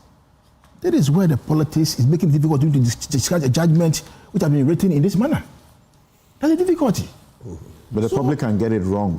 Just yesterday, there were members in the public who were raising suspicion that the panel of Court of Appeal judges had changed. The first panel that heard in the case in February had eventually changed to this panel. And they were saying, that's some, call it kululubi, that has happened. I had to give the education that Court of Appeal panels, that's how it is. Every day you go, if you go to court today and a panel sat on that matter, on your case, they don't adjourn to return to it unless it's for judgment. So if you have to go back the next day, you most potentially will meet another panel. And that is standard. And yet people were out there saying this is what the government has done. That one is public education, which I agree with you. Yeah. But you see, Honorable Sedina, this judgment as it stands,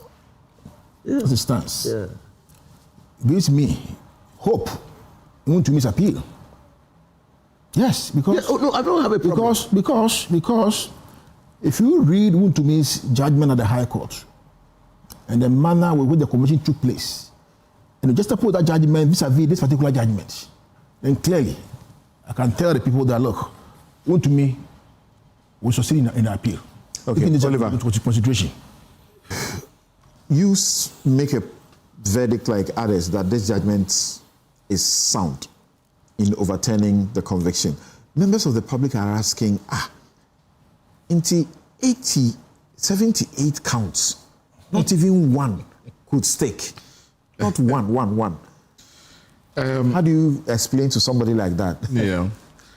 You know, I want to be clear that particularly on the questions around some of the charges that were found to be defective. About 34 of them. 34 of them. That there are certain questions other people are raised, which I'm still thinking through.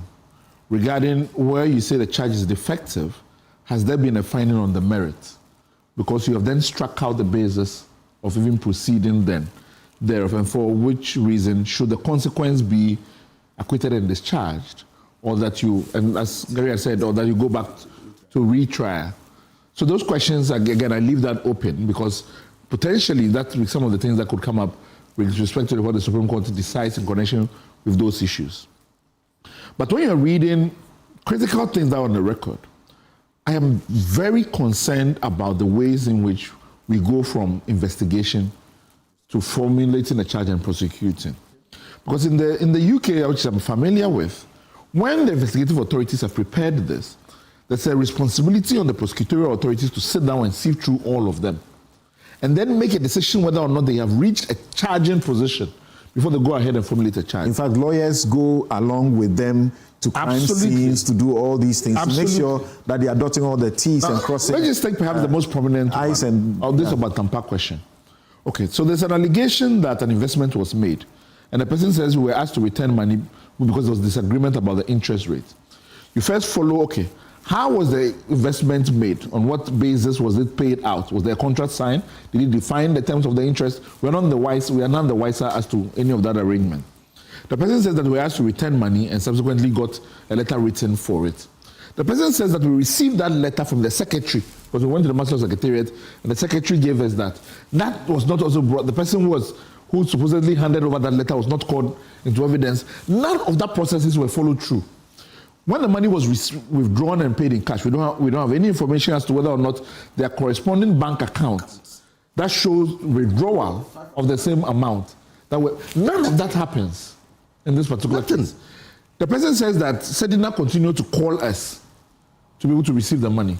There's nothing in evidence that shows consistent communication between Sedina and the individual concerned. Now, I am not saying that the money was not paid to Sedina. I am not in a position to say so.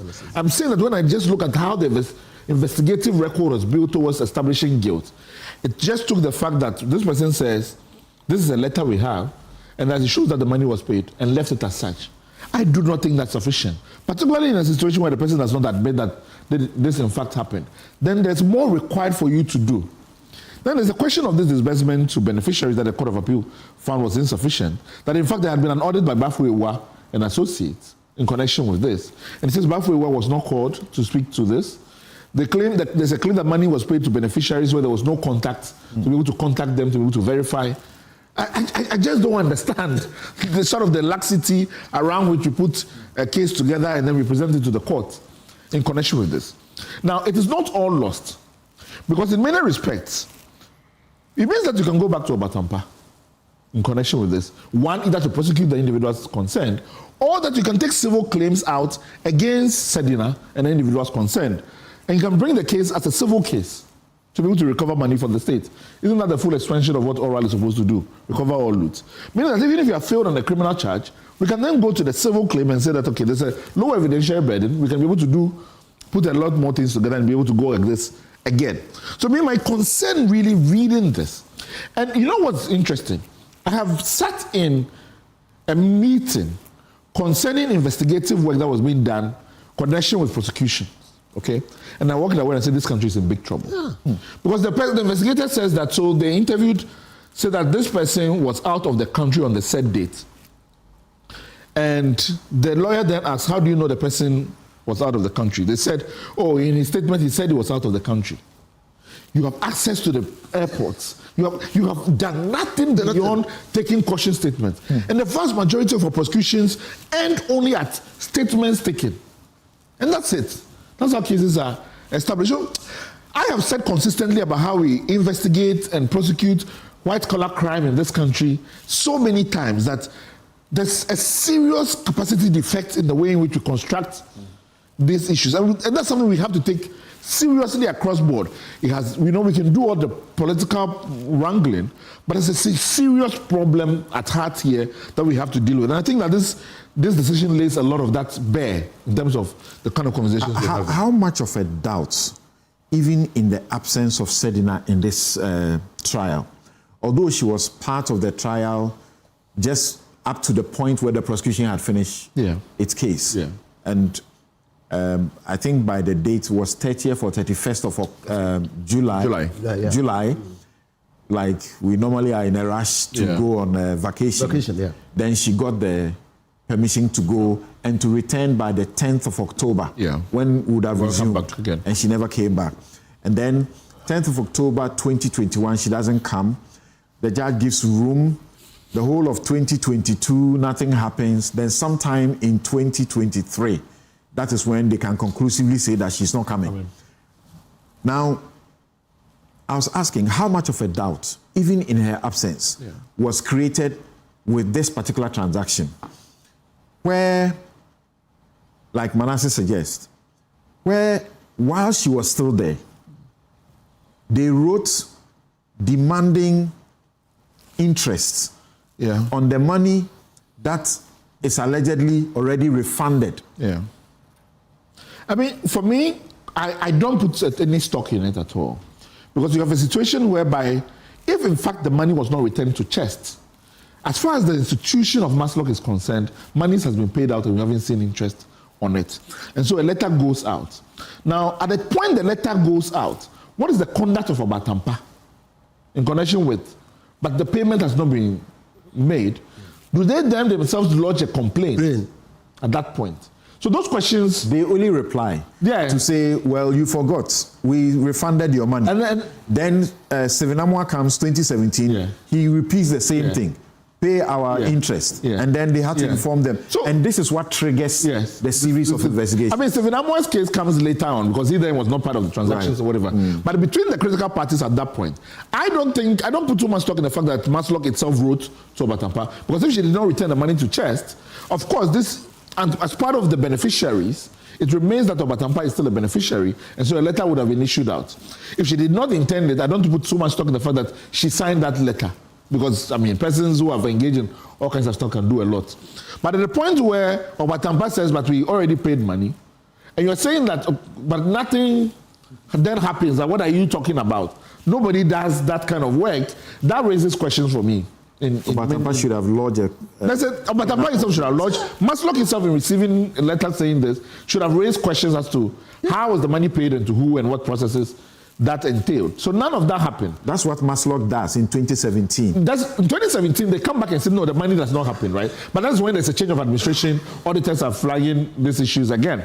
So for me, I don't know what happened between Obatampa and them. And in fact, it's the suggestion of an informality in terms of how beneficiaries are brought into these processes and where Ghana money is being invested into. Those questions... We see them go and do a tabletop distribution of money. You know, and sometimes they are interested in elections. The people who are the heads of this institution, they are interested in elections, so they go to their constituency or the particular constituency where they want to contest, and that is where they are finding all the beneficiaries who must get money, and they are doing tabletop distribution. Absolutely.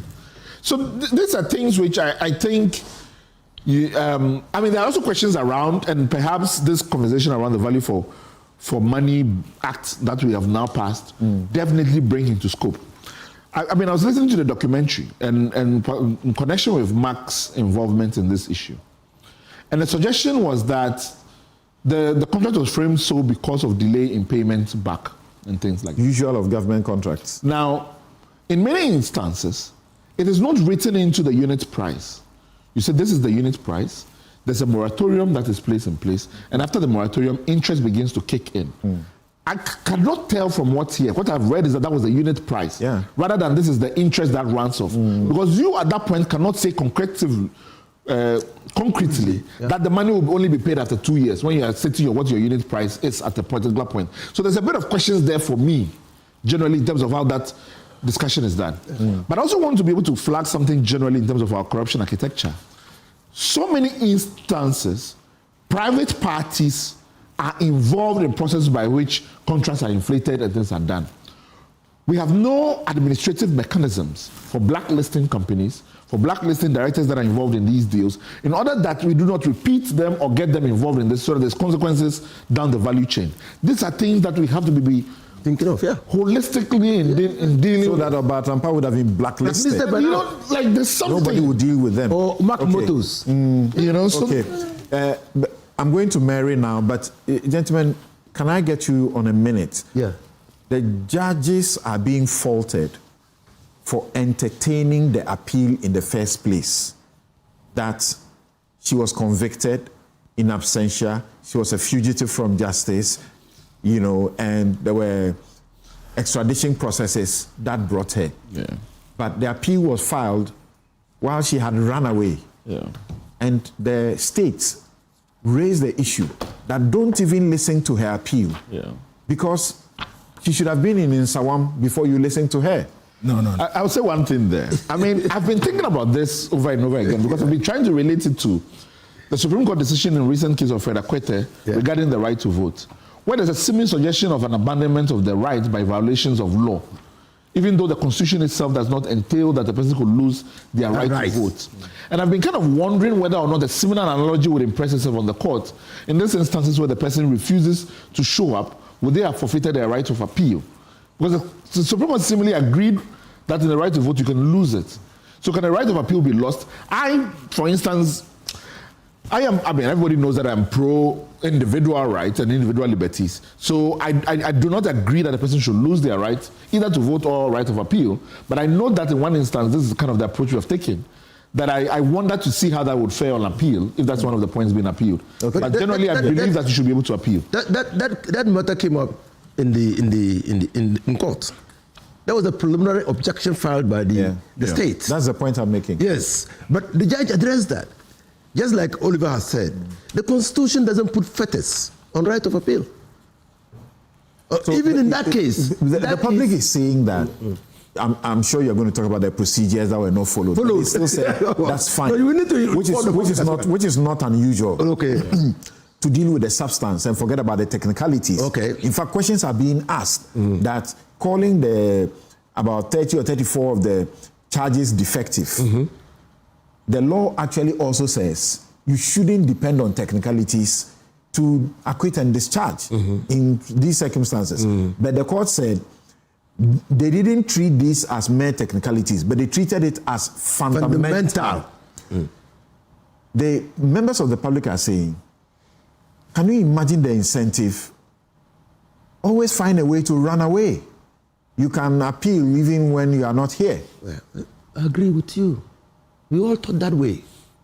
But does it shift the burden of responsibility from the prosecution? The prosecution must always seek justice in the matter and not be in a hurry to convict. It's an overzealous prosecutor who puts conviction over justice. They are saying that send a signal that if you don't submit yourself to the process here, we will not listen to you when you say you lower the bar. appealing. You lower the bar if you pursue an argument of that nature. It means that the prosecution can do anything if you are out to seek a conviction. Don't run away. Don't run away. That's what I'm saying is that running away or being within the jurisdiction should not relieve prosecution of their burden to prove guilt beyond reasonable doubt. That's just what I'm saying. Okay. Gary, what do you say about that one? Well, when I read those arguments, it reminded me of the case of Ernest Yakumi. May he so rest in peace. Remember, one of the justices in this case was His Lordship. What is the name? The last one. His Lordship Justice. What is the name? Just a minute. You're saying it's a judge who was part of this case? It's part of this case, yes. Amedahe. The last name. Amedahe. Senior Amedahe. Yeah. You know, he convicted in the School of Contempt in the Akufo-Addo High Court. You recollect that. Now, at the Supreme Court, my Lord Poaman made a similar, a sentiment that I shouldn't be heard because Ernest Yakumi has not subjected himself to the court for the sentencing. The Supreme Court said no, he has to be heard. The Supreme Court by 4-1 heard arguments and then set aside the conviction and the sentencing. Regardless of the fact that he disregarded the court order. Yeah, that is all. Okay. So when I heard these arguments, I was just laughing. You know, so the right to appeal is a matter all right. of constitutional matter. Let me go to rights. All right. Let me go to Mary Ada, and then we can begin to wrap up on this issue. But the history of the appeal, it's taking a certain twist in public discussions, and actually got Godfrey Dami to issue a statement. Remember that when the Attorney General was talking about this, he was emphatic. Right. He had to repeat that the appeal was filed right after the judgment in 2024. So people should not begin to read meanings that it was when her government came into office that she filed the appeal. Yes, I'm saying, I made the point. Yes, I made the point that, yes, Mary. I made the point that the appeal, yes, was filed at that time. I'm coming to that. Yes, Mary. If you wanted to respond to that. Hello, Mary. It's been an interesting morning listening to the lawyers in-house. Certainly, it's really becoming depressing for some of us in the anti-corruption fight when we hear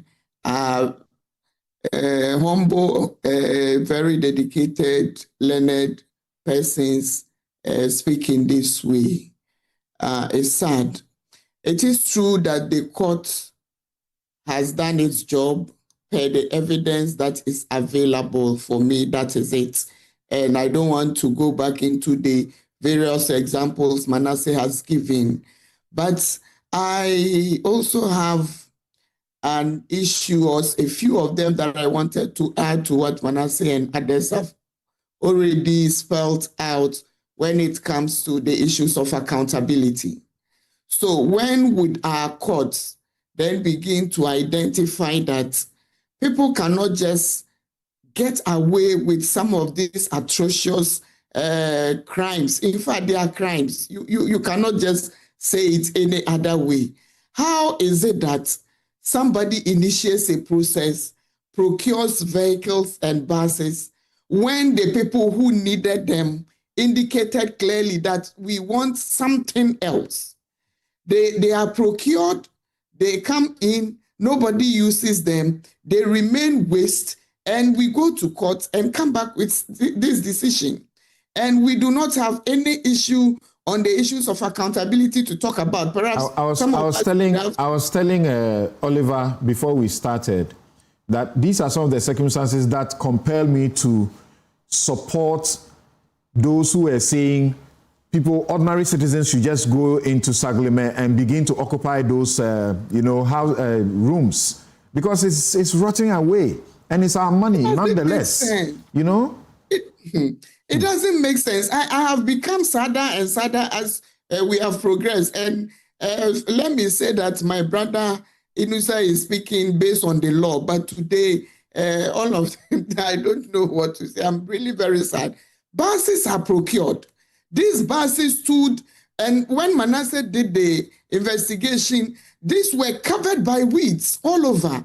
Money that could have been used to build hospitals for the people of Ghana to build schools for our children was used to procure this. Journalist Caleb Kuda and Zoe Abubedu, when they tried to take pictures of these vehicles to show the world, not too long ago, that the vehicles were rotting away, they got arrested and maltreated. And they were molested. And that is the issue for me, that accountability is not taken seriously. And the fact that if you belong to a certain party or the other, you can get away with murder if you belong and you are associated and connected. Again, we see mobile phones that were inflated. In fact, the buses were inflated, the mobile phones were inflated. We see payments that are made which are not through the proper process. And then we see checks that are issued, and then people go back for cash. Excuse me, we are not children in this country.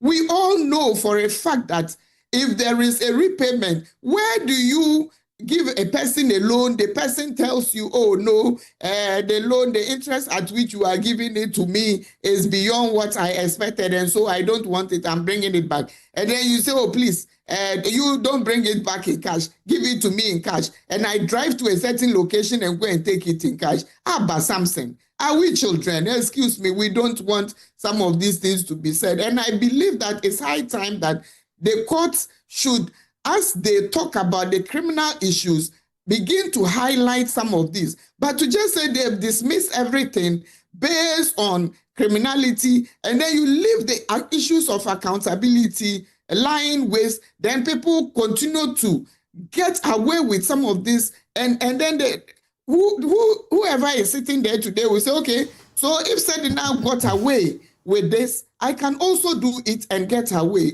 So for me, it is not always about criminality. Our courts have in the past also pronounced on some of this and spoken to them. And I think unfortunately, Mary, sitting here as a lawyer, and as you say, when we talk, I say keep to the law. If you look at it from the legal lens, this is what it is. Criminal prosecution, that's what it has to be. If you visited me in my home and I served you food and you ate and something happened to you, and you could trace it to me, I will be the first suspect. But we may check and find out later that it's even not the one who cooked the food for me who put the poison in it. We could find later that somebody else may have done it.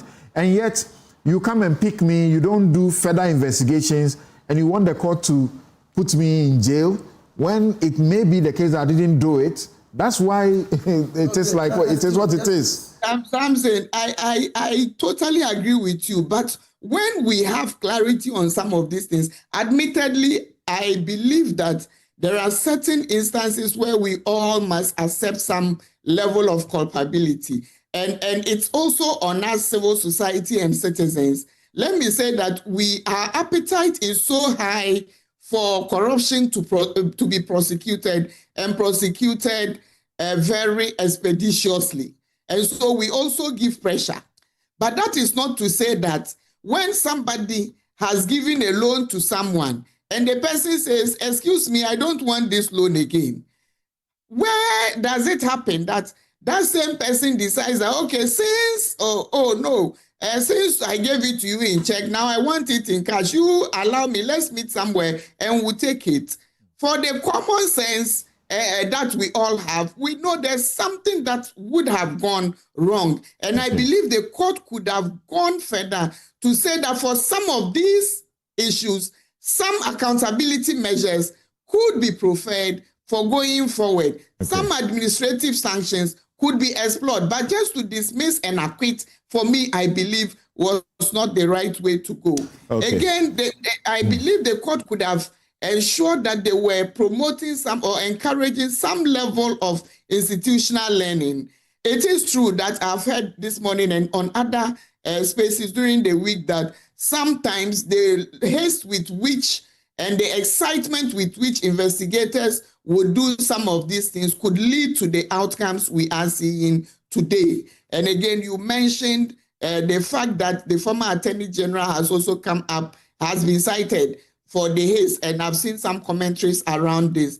But I believe that rather than stopping at where the court talked about failing to establish the limits within where the lady was supposed to be and to do what she was supposed to do with all the counts leveled against her, I believe the court could have also encouraged improvements in our investigative practice. Okay. And also with the way both journalists and the state institutions do this. Okay. For me, I believe that prosecutors must improve case preparation. I've heard that this morning, and I reiterate that. So thank you. Must also engage stronger. Thank you for that. Ensuring that we provide evidence. Thank you for that. Manasseh, in a minute, what will be your final comments? Yes, my final comment is linked to my initial comment that the learning point for everybody. I generally, if I have to honestly choose between the court and any other sentiment, I think I would tilt in favor of the court having read the judgment And that should tell us that we should, those of us in this accountability space, should begin to pay more attention to the state prosecution or state prosecutors. I can give you an example that every Ghanaian who watched, let's say, Contracts for Sale, saw the documentary, would come out to say the judge is corrupt if that case was thrown out. But I was part of the trial, and it emerged that the documentary, which the court even admitted in evidence, was not provided by the Office of the Special Prosecutor in the case until I drew the attention to it. So the average person out there who knows the facts doesn't know what happens in the court. So journalists should begin to pay more attention beyond the press conference to say, this person had done this, has done that. Let us put the heat on them and ensure that they do a thorough job. In some of the cases, like Oliver said, if you're an investigator, you realize, okay, they say there was no document. What if you had just written to PPA to just did Maslock ask for PPA approval, and what was your response? Once PPA tells you that we did not give them approval, all the other things would have been cured. Because sometimes, even if it appears so clear, you still need to connect the dots. That is what it seems largely the prosecution relied on the court to do. And if you read the judgment, these were very, very tiny things, and it hurts that somebody will walk free when in some of the instances it was so clear that something else could have happened in the Court of Appeal in terms of the outcome. Right. So Godfrey Dame issued a statement yesterday, and I just take a minute of your comments on this, and then we take a break. And he says that no notice of appeal filed by Sedina Atienu in 2024 came to the attention of the Office of the Attorney General in my tenure. State attorneys in both oral and written submissions, and I was trying to draw Inusa's attention earlier to that, in both oral and written submissions, indicated this fact to the Court of Appeal in April of 2026, that they had not been served with a notice of appeal, and that they became aware of the proceedings only after the Court of Appeal directed the parties to file their written submissions. In any event, even if an appeal was filed by Sedina Atienu in 2024, it is completely immaterial because no further step was taken by her as the accused or appellant until the NDC came back to power. Thus, the Republic had to do nothing in 2024 in terms of the conduct of that appeal. So sometimes, and I realize people don't, it's even difficult to explain to them. I can file an appeal today against Oliver, but if I don't push it for it to be brought to his attention, it will not go to his attention. I may sit over it and waste time until whenever I want, then I go and trigger the process for it to get to Oliver's attention. That's the suggestion he's making here.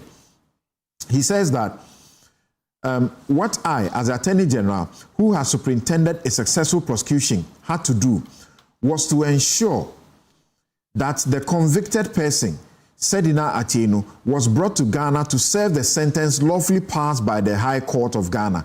I thus took the important step to pursue an extradition request. The competence of my extradition request was upheld in the order of the United States District Court of Nevada on 9th April 2026, which confirmed the extradition and committed Ms. Atienu to custody pending her extradition by the Secretary of State.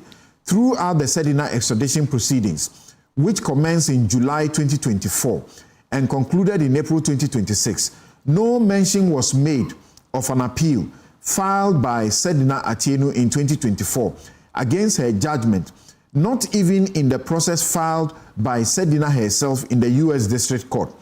Yes, I can confirm that. I have read the U.S. District Court proceedings, and no, they didn't mention that she had filed an appeal in Ghana. Lawyers for Sedina Atienu only obtained leave from the Court of Appeal to file written submissions on 10th February and proceeded to file the said written submissions on 12th February. So here it appears that though it was filed in 2024, it was not until the 10th of February 2026 that the court was hearing the matter for the very first time. My understanding is that the prosecuting state attorneys were surprised when they were served with the written submissions of the accused or the appellant on 16 February because they had no prior notice of the pendency of any proceedings. Nonetheless, they put together written submissions in opposition to the appeal and applied for leave from the Court of Appeal to file the same, which they did on the 9th of April. Then he speaks of other matters, among others. Yes, you wanted to speak to that first. Yes. Very briefly, please. Yeah, briefly, something. You know, as I already stated here, you know, the fact of filing an appeal does not mean that service thereof has been effected by the registrar of the court, or the High Court. That is a basic fact. And you realize that most of the time, appeal may be filed, but the registrars do not even serve it until the party has gone to push for service to be effected on the affected parties. It is very basic. Now, on the AG's office itself, there's a problem there, which we must all, admit that fact. The office itself, you will set them processes at the office, but the required officer will never get to get a process. There are several times you've been in court that you file an application for bail or whatever it is, or processes. They come to court and say we have not been served, or we have been served, but then it has not been minuted to the required officer. So I think that the Attorney General now should take steps to structure the place in a way that when processes are served on them, electronically, they can see that it has come to their attention to expedite the justice delivery in our country. All right. Then the issue of no mention was made. I think you've already confirmed that one, so I don't need to further push the matter. So I think that should be it. Okay. Yes. You were saying. So first of all, to the contrary. First of all, in my criminal law lecture and my practice, I do not know how an appeal can be filed and records settled without the involvement of the other party. I mean, in fact, listening to the letter that Demi wrote, it set me thinking that the registrar, so he's interdicting many people, many officers of the courts. Because first of all, an appeal has been filed. And there's no doubt that the appeal was filed in May 2024. Okay? Now, so when an appeal is filed, after some time, you'll be invited by the courts to come settle the records for transmission, because an appeal court only looks at the record. That's right. And the parties must agree to the record. Okay? So if you say no notice, party can default.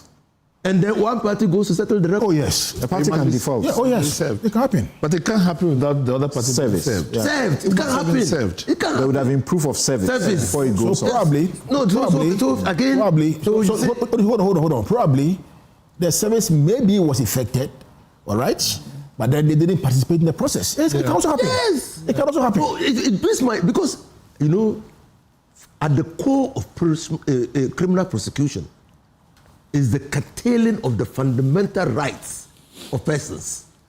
So the court is very particular in following the processes. And so if you say, that is, he worked at the Attorney General's department, I didn't work there. Okay. But I know this is the procedure. But Mary, what we are saying, I mean, I'm not saying that no wrongdoing occurred. And I'm just advocating here is simply that there should be a higher bar. We should hold our officers accountable. And I've said elsewhere that until we develop a normative culture of demanding and exercising accountability, we might not be able to support. Oliver, what do you say about that? Listen, I'm aligned with what my brothers have said. There's a big problem. They said, there's this paragraph I wanted to read.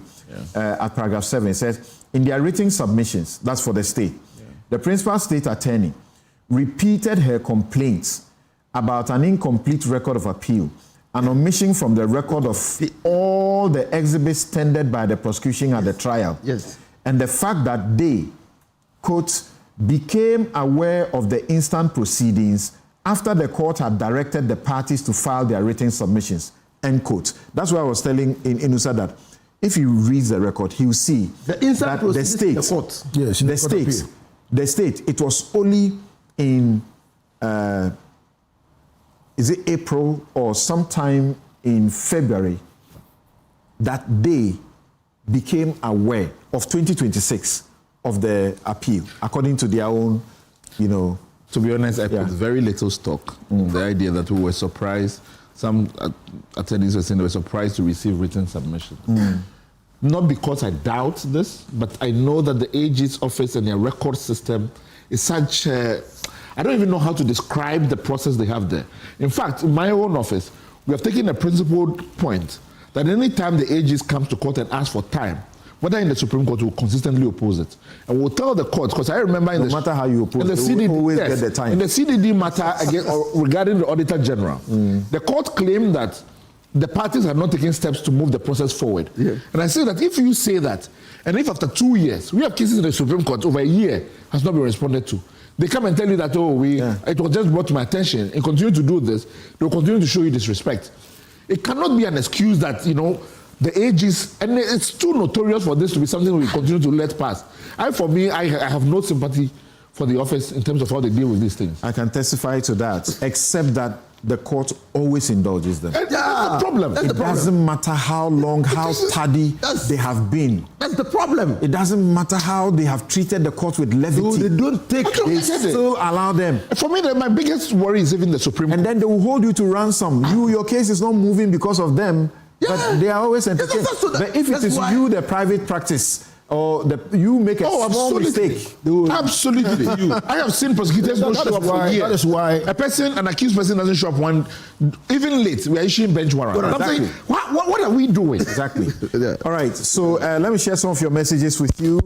Emmanuel Leje Bequin says, as an ordinary citizen, equality before the law is a mirage. Unfortunately, the judiciary seems to be playing along the template of our dishonest politicians, which is that loot for the party to share, and if you are jailed, you will be set free upon our return to power. Okay, sometimes you can't regulate what the members of the public will say, regardless of the education you give them about the legal process. Cecil Kwabna says, the former Attorney General has to be blamed for doing a shoddy job on Sedina's case, which we have to tell it straight to his face. You don't rush to court with flimsy evidences that can't stand the test of time and later refuse to accept responsibility. Well, that the current Attorney General says, and he repeats it, that he believes that the High Court that heard the case and convicted Sedina and Daniel did work that had merit. So if you say that former Attorney General didn't do his work, his predecessor disagrees with you. I'm surprised though in terms of the state's position on this. Because like the Attorney General is saying this, and I've kind of seen a lot of what the government communicators are saying, and claiming that the shoddy job was done at the High Court. And yet the state's official position by the Attorney General is that no, that is correct. Yeah. The High Court. Our politics. Fish Deco says this judgment is a reminder. Prosecution must be based on evidence, not public uproar. Investigate first and charge properly. Article 19 demands fair trial. The law, not the crowd, must decide. Carlos Vela says when Tagore was released from prison on appeal, many didn't understand. There was noise all over, but we have come to realize that it was a prudent decision by the court. It's same with this lady. #Newsfile. K. Amofa says, it's becoming difficult to understand the NPP issues regarding the appeals court. The NPP issues regarding the appeals court decision on Sedina. Charging someone with a criminal offense without proof does not mean the person is guilty. Ephraim Robert says the education and explanation from Honorable Fuseni is making him sound to me as compared to what Gary is doing. Gary is simply following the public sentiment instead of giving us the legal education we need on this matter. Awenam says Madam Mary Ada is still speaking with emotions. Laws are laws. All these sentiments she expressed have all been examined in the court before arriving at the conclusion. Fight corruption, but it shouldn't be on the keyboard of emotions. Peter Doe Jr. says, it's funny how Gary is being careful in his comments on Madam Sedina's case, knowing he has to deal with the ongoing Ken Ofori-Atta criminal case leveled against him. That's smart. It's glaring hypocrisy and unpatriotic. Care for you again, I'll take a different one. Kwame Yeboah says, from all indications, the prosecution failed to present a proper case to jail the Maslock boss. But then again, state resources have been wasted. It may not be any different from current prosecutions ongoing. The reason we need to focus on the waste rather than the law. Peter, you come back and can't read that. And then Shuk Abubakar, you say, we are just being sentimental instead of reading the injustice Godfred Dame and the High Court judge did in this case and the auto-forcing case. This should be a lesson on future prosecutions or for future prosecutors, right? Okay, this judgment is a slap in the face of our current democracy. And this is coming from Salifu Yusuf in Boku.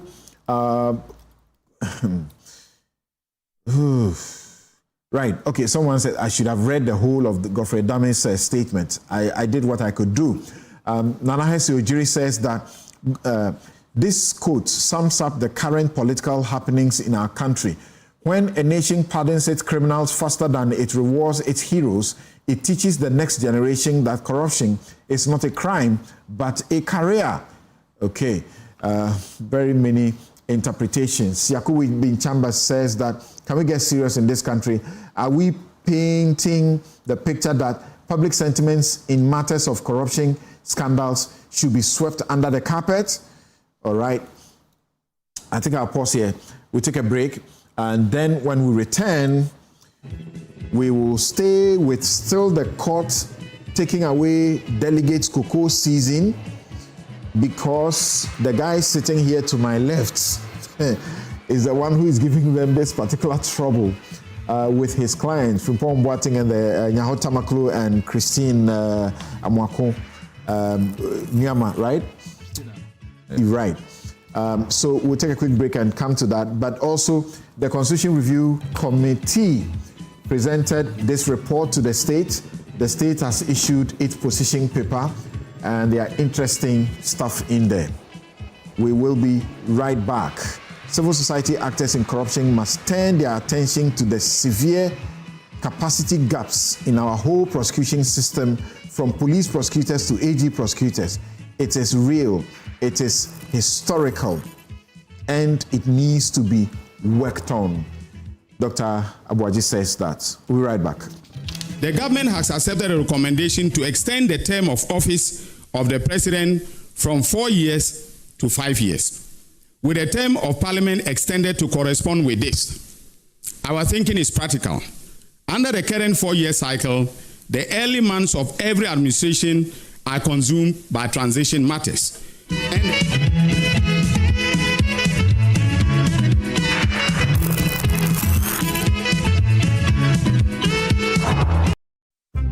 Late night study sessions, endless assignments, and now these urchins and mosquitoes.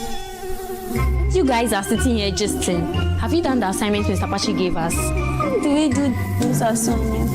These mosquitoes. Let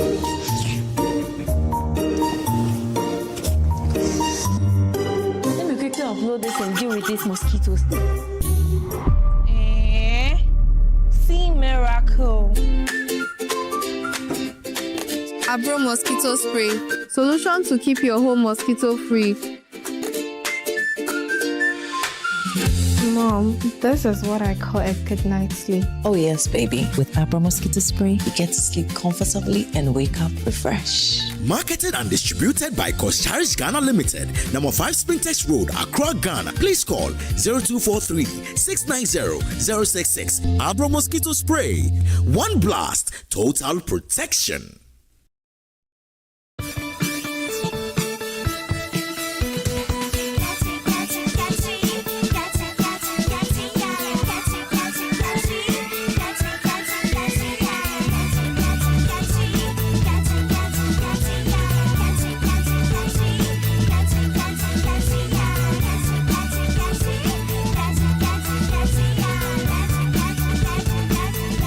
Day by Day exists in lotion, cream, soap, and more. Day by Day has 4 fragrance range.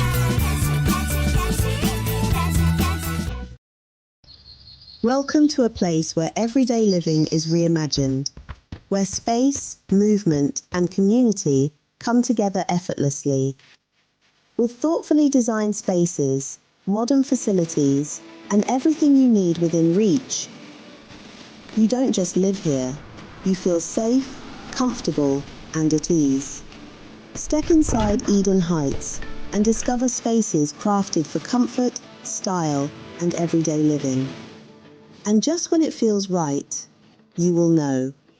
Because this isn't just about finding a house, it's about stepping into a better way of living. Eden Heights, the height of modern living. Book a private viewing today.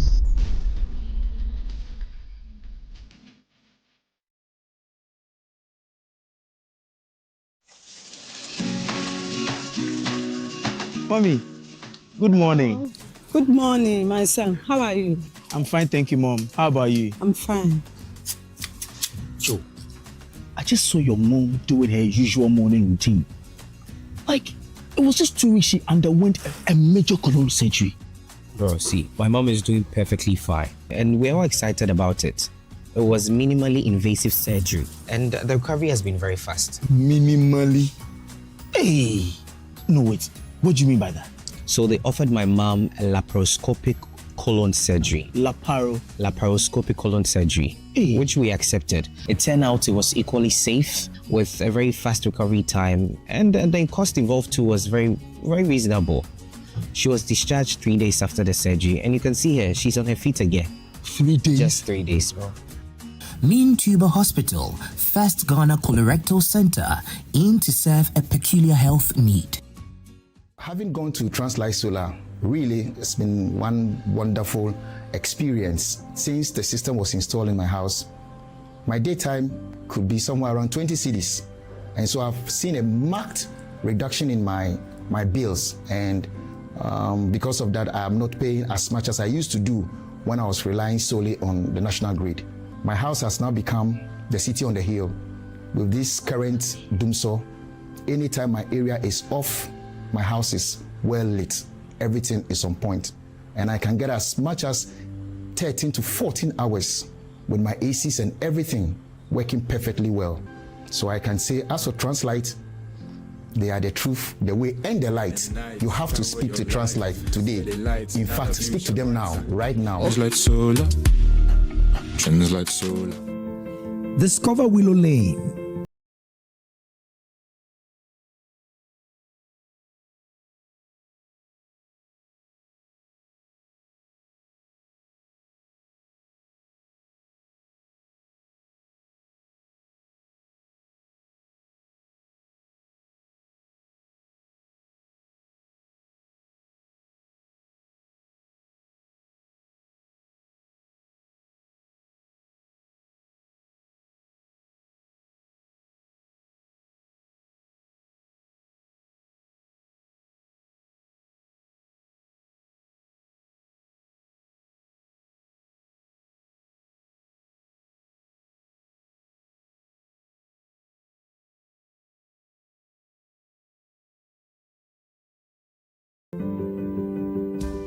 In my line of work, a confident smile is everything. Kale Charcoal Toothpaste keeps me on top of my game and ensures my smile is always radiant and bright.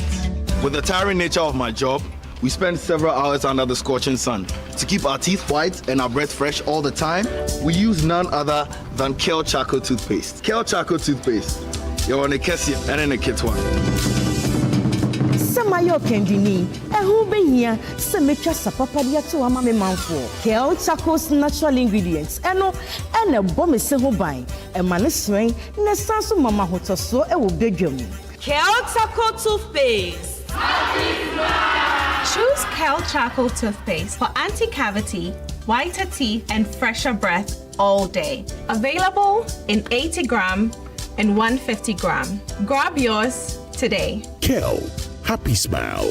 This advert is FDA approved. Late night study session. endless assignments, and now these urchins and mosquitoes. You guys are sitting here gisting. Have you done the assignment Mr. Pachi gave us? How do we do this assignment? These mosquitoes. Let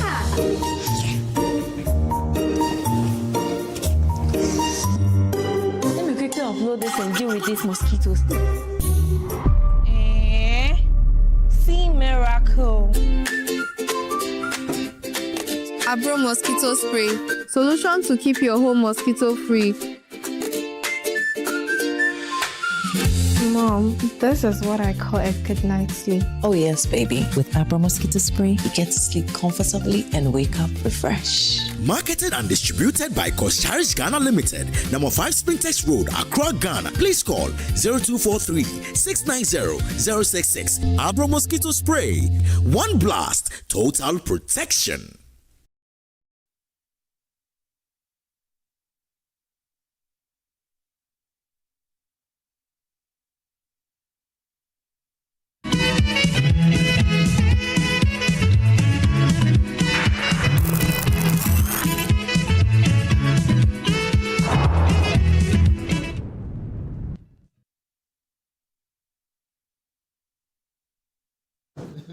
You're welcome back. This is Newsfile. It's your most authoritative news analysis platform. And here on Newsfile, we put Ghana first. And I'm sure you are enjoying, the liveliness in the studio. My guests, Gary Nimakumafo, Inus of Husseini, Maria Walana Ada, Manasseh Azori Awini has left us. Oliver Bakavoma is here. And look on the screen. I'm showing you something. And it is that thing that Oliver went to the court to fight for the people who are listed there. Professor Frimpong Boateng, Nyaho Tamaklo, and then Christine Nyama. They are the ones who said the delegate system that we currently have is not right. Fraught with so much corruption, vote buying, which we all know about. I suspect you're seeing this the first time here. So this is the certified order, or if you like, judgment of the court in the interim that the court gave pending next week, until sometime next week when the full judgment will be put out for everybody to have. The court was presided over by the Chief Justice, Paul Bafuboni, Justice Poaman, Amadou Tanko, Siedu, Gaiwu, Jamafe, and Subaru. And the plaintiffs were Professor Kwabena Frimpong Boateng, Dr. Nyaho Tamaklo, and Dr. Christine Amwako Nyama. The defendants were the New Patriotic Party. They were against this, that you can't make us do this because it's too expensive and we will not be able to do it. The National Democratic Congress was the second defendant. They filed their argument supporting the plaintiffs. Convention People's Party, the Electoral Commission, and the Attorney General.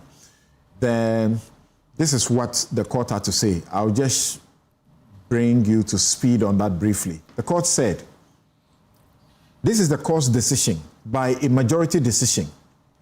By a majority decision of 5 to 2, Esiedu and NS Gaiwu, JJSC dissenting. Through opening party primaries to every party member is no guarantee that money politics will disappear. Corruption is remarkably adaptable. It often changes its form rather than vanish altogether. Yet constitutional adjudication rarely offers perfect solutions. The court is often required to choose the course that best promotes constitutional values in imperfect circumstances. Concentrating decisive electoral power in a relatively small body of delegates inevitably increases the value of each delegate's vote. It creates a smaller market, a more identifiable electorate, and therefore a more attractive environment for targeted inducements. Listen to that, targeted inducement.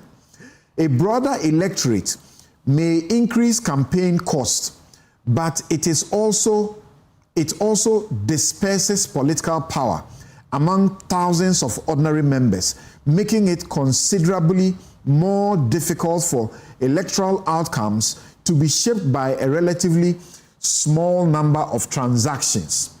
For that reason, this court may legitimately conclude that at this stage of Ghana's democratic development, fidelity to the Constitution requires political parties to embrace the model of democracy that the Constitution itself consistently prefers for the purpose of constituting political authority.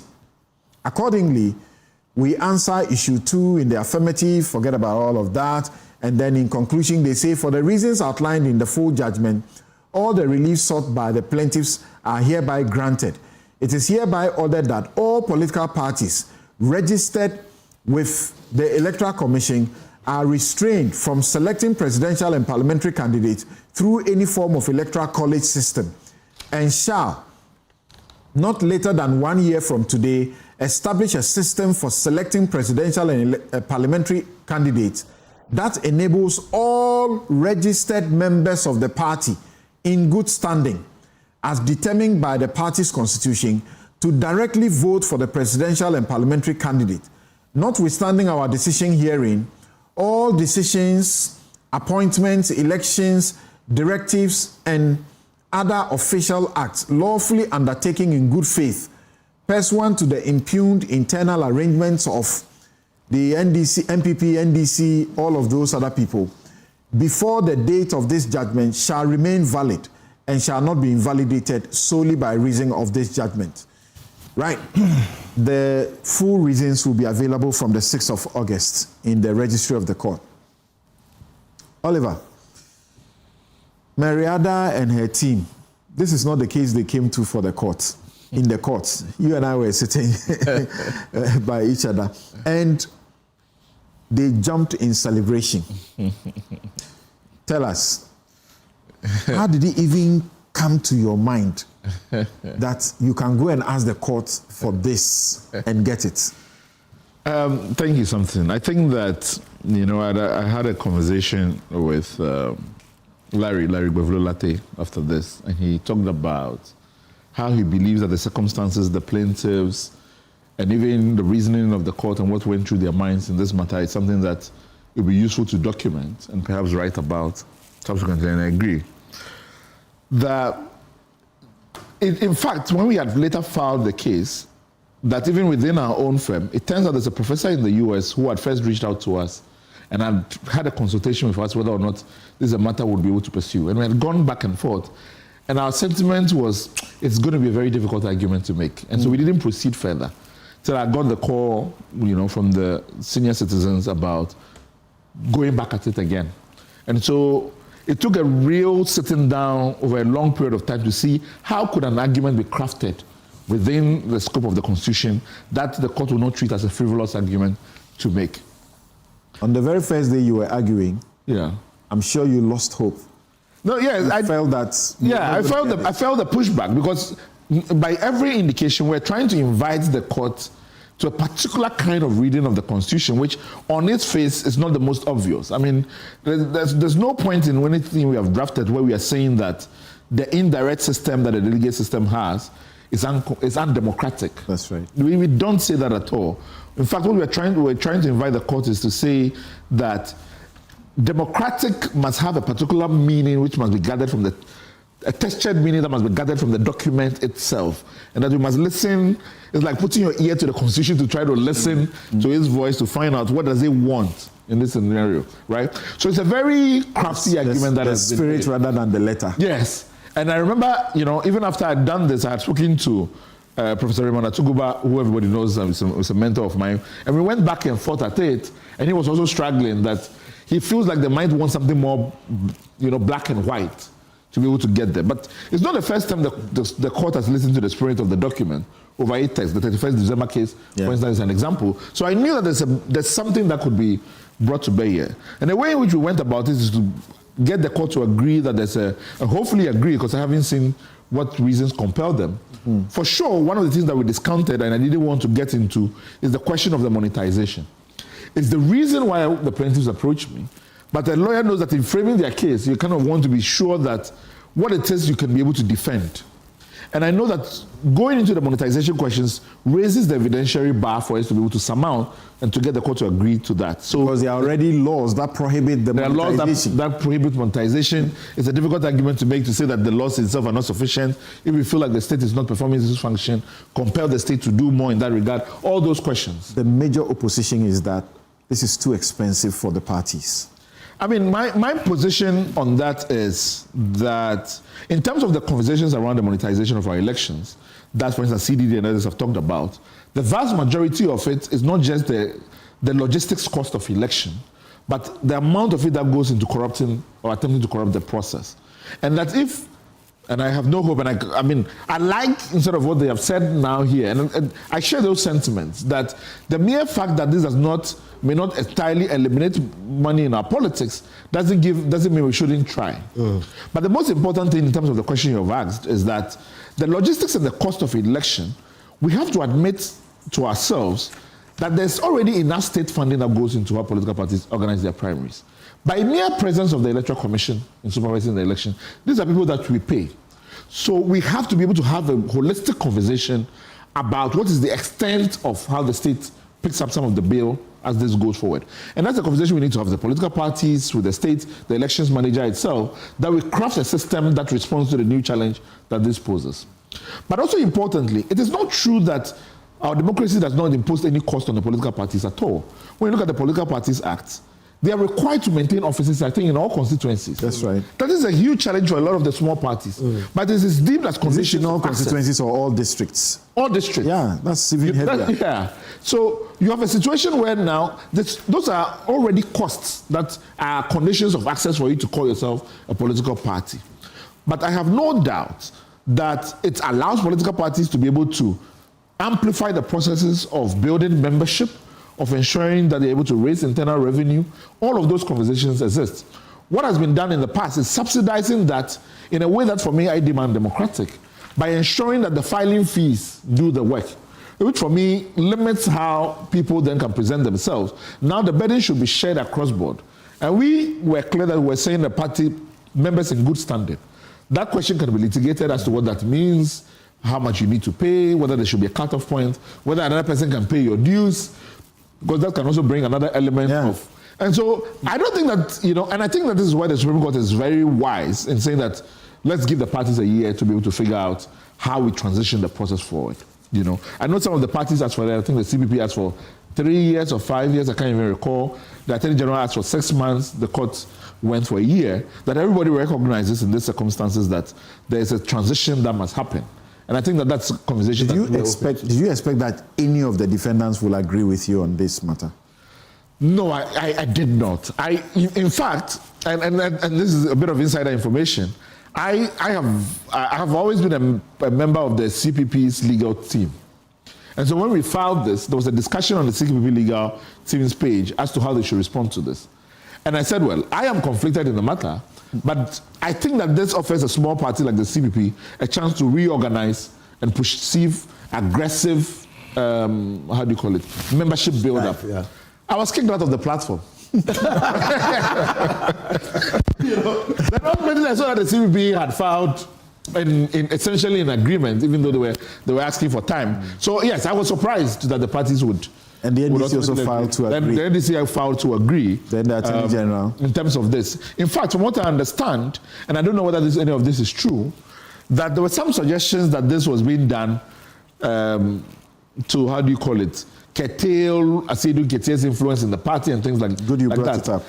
First of all, let me address that point. One, when we filed this, I think it was a week to when the MPP was going to hold these primaries. And intentionally, with the agreement with the plaintiffs, did not bring any injunctive to stop that process, because we did not want this to become politicized in the regular mill. So there was none of that thinking in terms of this. Okay. Secondly, I have come to understand that there are folks within the NDC that had conversations with Sedina Ketia, and then Sedina Ketia directed Edwidge Tamaklo that they should go in this position. And I know this because when I first filed this, the NDC should support it. Should support it. I know this because when I first filed it, I shared a copy with Edwidge. He was like, absolutely no. He doesn't think that they're going to support this in any way whatsoever.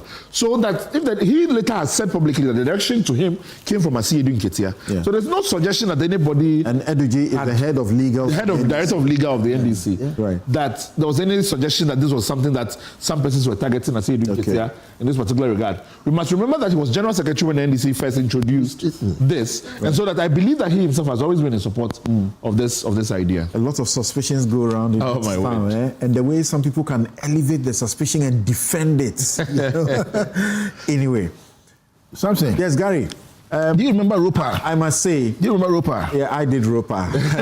It's still not been implemented, even though we got a judgment. Good. We even cited the EC for contempt after they got 1 year extension. Good. But I doubt this will go that way because ROPA was a High Court decision. This is a Supreme Court decision. You don't want to be found guilty of high crime. You lose your position go to jail for 10 years. I was going to say that I admire the way you project your juniors and you sit back and you allow them to shine in the courtroom. On the 2 occasions we have been to court over this matter, you sit back and let them argue the matter. Right. On the first day the arguments were being made, I could see you were excited because the judges were all almost in support of you. And Oliver felt lonely. And so we all walked out thinking, Charlie, only to show up and it's a complete... That's why sometimes it's bad to try to preempt them. Let me just say this quickly. When I first said 5-2, I said, okay, those are my 2. And to be frank, before they started the decision, we were having a discussion. And I said, Charlie, I doubt it. You won't get it. And he was beginning to now re-innovate. If they don't get it, how do you go around it? Coming back. Yes. Thank you very much. Thank you very much. You know, my juniors are a reflection of what I want them to be. I mean, the firm is built around people, not just one person. Yeah. You know something? This decision of the Supreme Court, though welcoming, I'm telling you, is going to have practical challenges, practical difficulties. The Supreme Court did not say. In fact, now we are discussing this within the context of a portion of the decision, not the whole decision. So I'm going very, very limited. The Supreme Court did not say that what the political parties are doing is unconstitutional or undemocratic. Article 55.5, upon which my brother Oliver premise is sued on, this is what it says. The internal organization of a political party shall conform to democratic principles, and its actions and purposes shall not contravene or be consistent with this constitution or any other law. This was the center of Oliver's case. Now we come to Oliver's relief. In fact, relief's VI. That's what he puts here. And let's not be saying Oliver's. He was just the lawyer. He was just the lawyer. So let's say Professor Frimpo one thing and the others. Okay, very well. I'm guided. Yeah.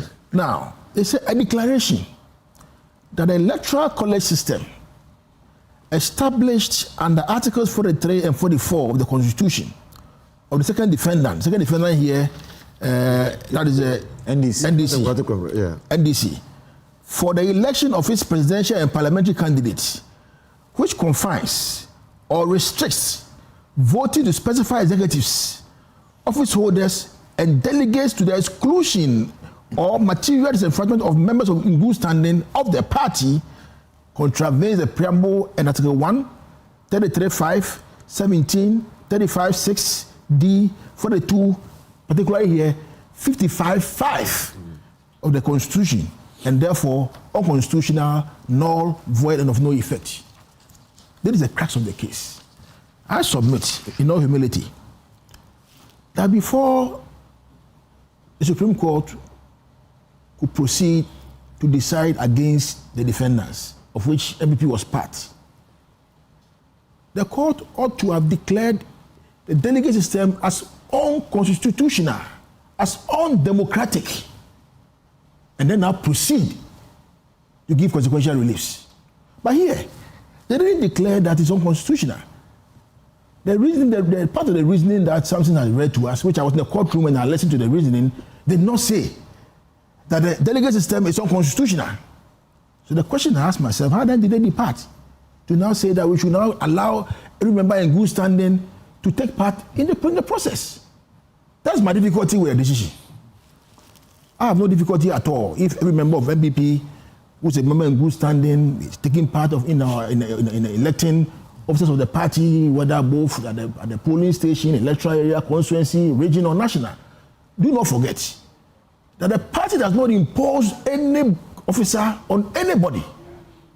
At the polling station level, all members of the party in good standing, they take part of the voting. Put together, then they will now vote for the electoral area coordinators. You are really litigating. No, I'm not really litigating. I want to see how we go forward. Let me. Oh, you allowed my brother to make his point. Let me make my point. The Supreme Court is a policy court. Well, so they can. It's a policy court, but now the court has now, more or less directed how an internal party organization should be organized. Which they have the power to. How an internal political party should be organized within its own context, internal decisions making. Within Article 55(5). So now the question I posed when I left the courtroom, when the journalist asked me that how are you going to implement the decision? Now that's the question. Who's going to fund it? Who's going to fund it? And behind the scenes here, me and Oliver and my senior, we were discussing, and they said, well, if national security to some extent is funding elections on the quiet, then it should make it open. If the state of Ghana is saying, look, don't worry, the decision of the people has come, we all welcome it. Now Ghana is going to fund the political parties' activities in internal elections. We will pay for internal primaries. We will pay. Presidential and parliament will pay. I have no difficulty with that. As it stands now, the party itself pays for the EC to come and supervise the elections. The party pays. EC brings budget to the party, and the party pays. Police bring budget to the party, and the party pays. As it stands now. What is going to change? Where you hold the elections, you hold them nationwide. The EC will supervise them. Normal. So what exactly will change? What is going to change is very, very material. That is, once you say that all members in good standing must participate in the process, it simply means that if the party membership in good standing is, let's say, 4 million, 5 million, they are all taking part in the process. It comes with cost. It comes with logistics. All right? Who will pay for these people to take part of the internal process? That's the material question, which I think that... The HPC Prempe CRC recommended a democracy fund. Government has accepted that democracy fund. So perhaps that gives you a clue that the state is ready to openly support political party financially beyond what it currently does. Well, something. So that will mean that there will be another element of taxation. Is that not correct? Because the state of Ghana don't just make money. The state makes money through taxation. It means the state is going to levy taxes on the people of Ghana to pay those taxes to be used to fund political party activities. That's what it means. Again, it also means that people will also now go and form political parties with the thinking or with the aim that once they form political parties, they can now get money from the state to fund their activities. We have to look at the whole situation, in diverse ways. I'm waiting for the full judgment and the reasoning behind the decision that came from the Supreme Court. Because you see, if the Supreme Court has said that the delegate system is unconstitutional, then it would have declared all elections done by the party pursuant to that delegate system as unconstitutional. No, it is capable of saving what has already been done. Just like it did for the OSP, that all the prosecutions that are going on, that some have already stopped, all of them, nothing, but the court did nothing not say, is touched. So the court did not say that it's unconstitutional. So if it's not broken, why then do you fix it? If it's unconstitutional, why then do you now open it for a broader? It's broken. The court said it's broken. It's broken because and they are fixing it. Because of alleged corruption. Oliver didn't bring corruption case to the court. Oliver didn't bring what do you call it? People paying money to people to the court. His documents are not only because of alleged corruption. If you listen to them carefully, they said a broader electorate may increase campaign costs, but it also disperses political power among thousands of ordinary members, making it considerably more difficult for electoral outcomes to be shaped by a relatively small number of transactions. Okay, corruption is still there. But it's a point we did make, though, in terms of the weighting, that if delegates alone were making the decision, it means that internally, the equal participation rights of every member is diluted. That certain persons then control the fate of the party to the exclusion of the broader masses as a political participation point. Again, but I agree with you that we have to wait for the full decision to go into. And I think that I welcome the decision. They are combining two things: democratic consolidation and financialization in politics. So that's what they are combining, and I welcome it. I mean, we have been talking about it for a very long time. And I also think that you have... Only recently, Africa was in Accra on financialization of politics, and you were there. I presented the paper. I will give excerpts of it here. And I agree with you. I mean, if the Supreme Court did not pronounce the relief, did not pronounce on the relief of Oliver to the effect that those provisions in the NDC constitution were unconstitutional, then what would be their basis for compelling them to act differently? No, it didn't. Probably what we need to do is... but they accepted all the reliefs. Yes. They did. Yeah, they did. We have reliefs today. That's what I'm saying, that Oliver's relief... We have 11 reliefs. Oliver's relief says unconstitutional. The Supreme Court don't say this. What we are doing is unconstitutional. Yes. Yet they say relief granted. So that's what I'm saying. That's what I'm saying. You need to that's what I'm saying. That granted, the relief says it's unconstitutional, and they say the relief is granted. It means they are saying it's unconstitutional. That's what I'm saying. That has been settled. Now, that has been settled.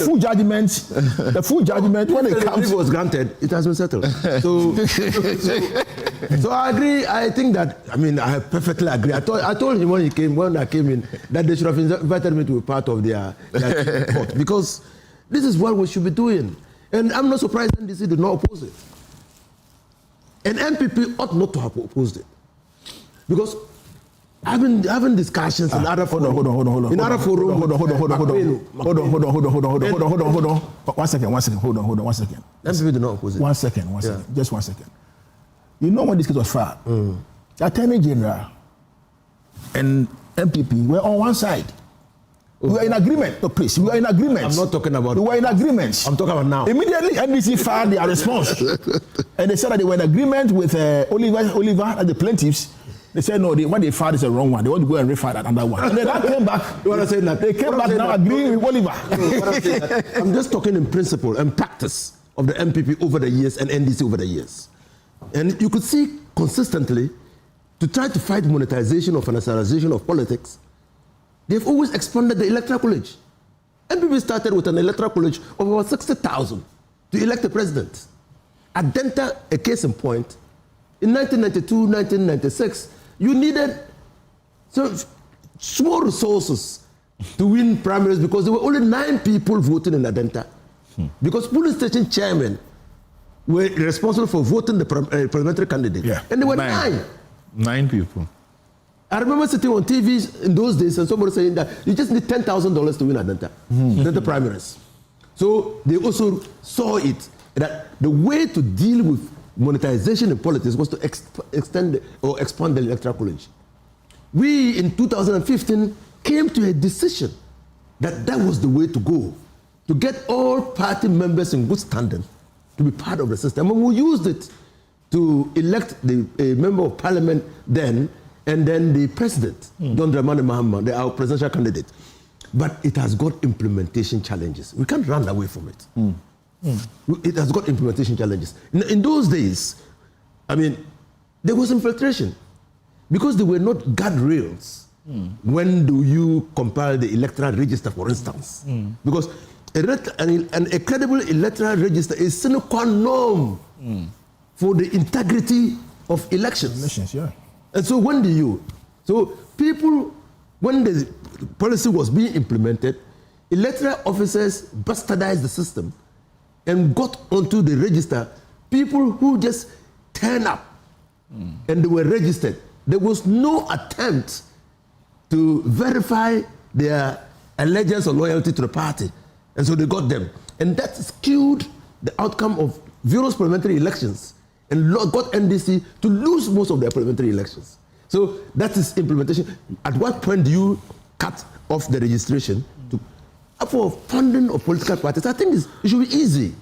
Really? Easy for us. The Electoral Commission in registering voters could help the parties to indicate that it happens in America. What you belong to, what party you belong. Are you a liberal Democrat? Are you a social Democrat? Or even if they want to come down, they could input, there could be a question. So that they indicate it on your voter register that I'm a member of the NDC, or I'm a member of the MPP, or I'm a member of the CPP. That's what happens in other jurisdictions. What about neutrals? Yes, so I'm a neutral, independent. I'm a neutral. Oh, those who cross carpet. Yes, so if you want to cross carpet, you go and swear affidavit and cross carpet. You understand? That will be funding. That will be a sort of funding. The parties will no longer spend money in determining who are their members.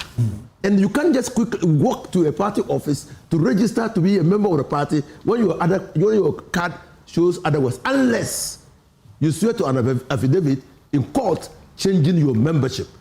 You understand? So and it must have a cut-off point, so that you don't get people to cross over to unnecessarily, distort the outcome of an election. If you are thinking of democratic consolidation, you want to give the people your promise in good standing the power to determine leadership in the party.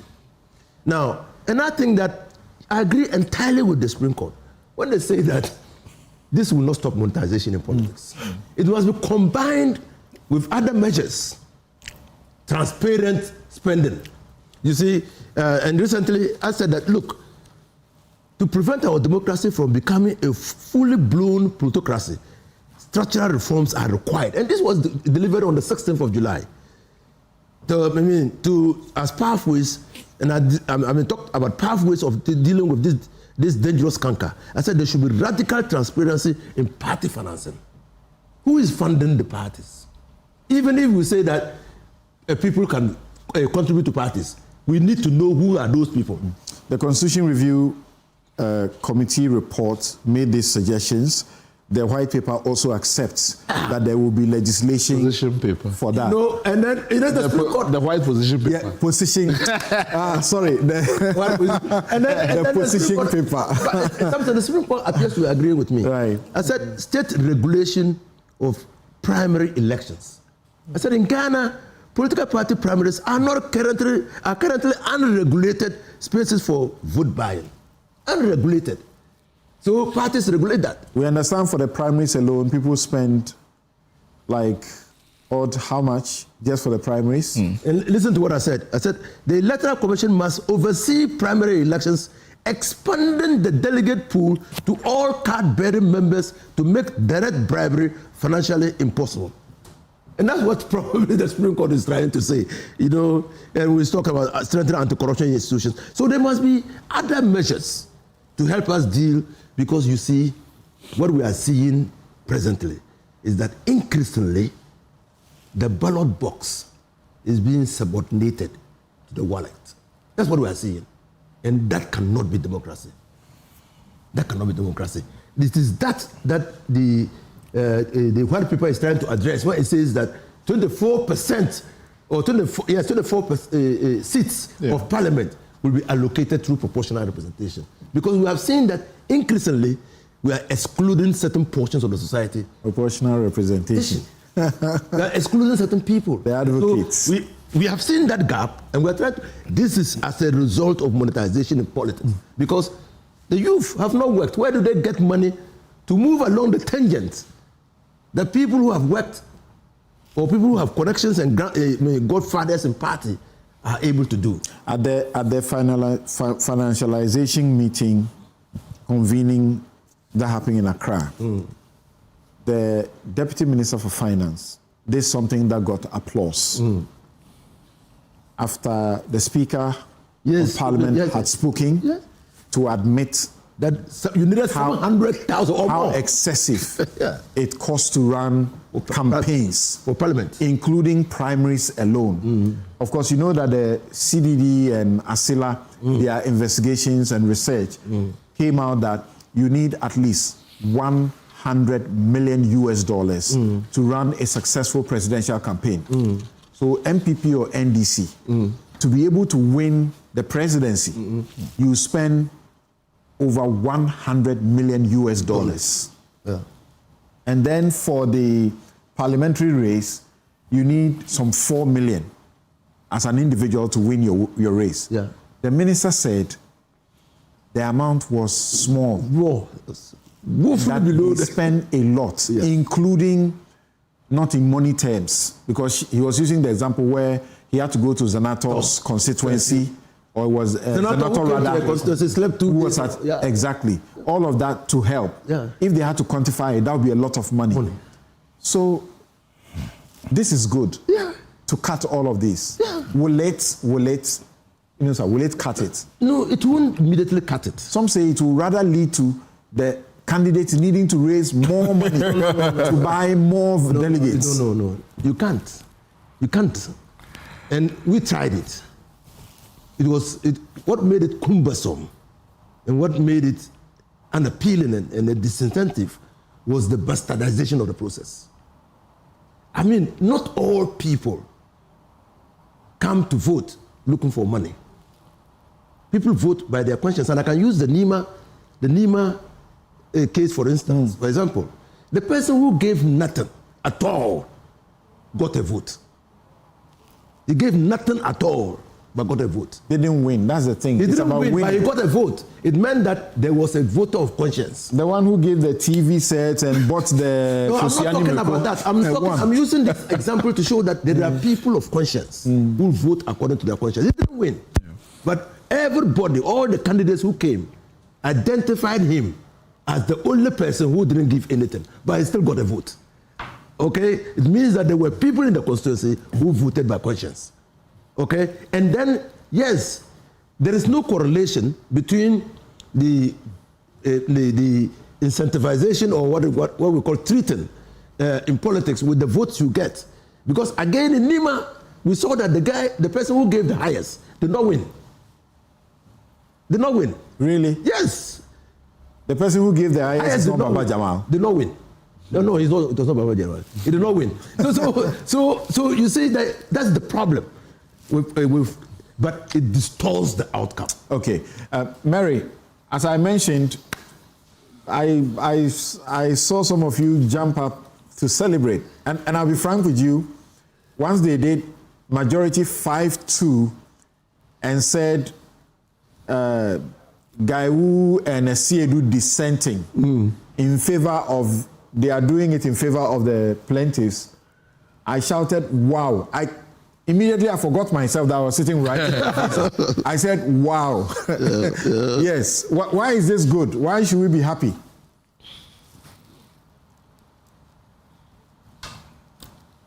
To court on some occasions, but on this occasion I was pleasantly amused and very excited.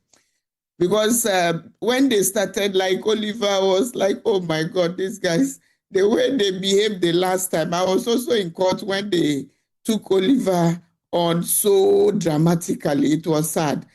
So I was telling someone else that from the way things went the last time, I'm not seeing any good coming out of this today.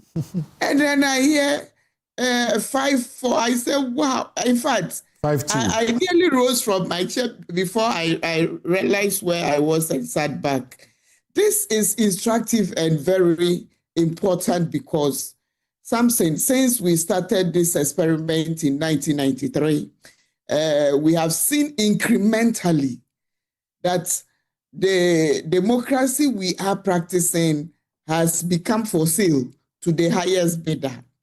And that is why over the years in our work as anti-corruption crusaders or campaigners have brought this subject matter to the Ghanaian populace that we need to work on it. And you can go back to 2004 when we started the issues of the campaigns against vote buying, which has incrementally increased to what we even call the vote selling now, because the citizen has seen that the benefits of development are not inuring to them, and so they must also benefit when the time comes. Like you have said, the CDD researchers have shown the 4 million that is required for any presidential candidate to prosecute the campaigns. And we have seen increasingly with impunity that those who have or those who are able are then out there displaying wealth, buying people, buzzing, and paying amounts which they come to justify because of the weaknesses in the regimes that we are operating with. Now, some people are promising the delegates that they will pay them monthly salary. Every month they will pay them allowances. And have that you heard is that? Interesting. Yes, as for the promises, there are many. And so I believe that is why this is very instructive. And I am sure that the justices, they didn't come to this conclusion easily. Right. They also live in Ghana and they have seen. And when our politicians again say vote buying is an issue of conjecture, I believe they are dreaming and they are not facing the reality we have seen. We've captured. Then again, they come at us that there is no evidence to substantiate because the law or the gaps in there is very weak. And some say I wanted to recount some of the things we have done in recent past to ensure that going forward we have a better system. In December, when we went to COPS, so if you're looking back to what the UNCAC says, it talks about in Article 7 of the UNCAC, I mean the United Nations Convention Against Corruption, it talks about the states putting in measures to ensure that they criminalize vote buying and all electoral-related offenses.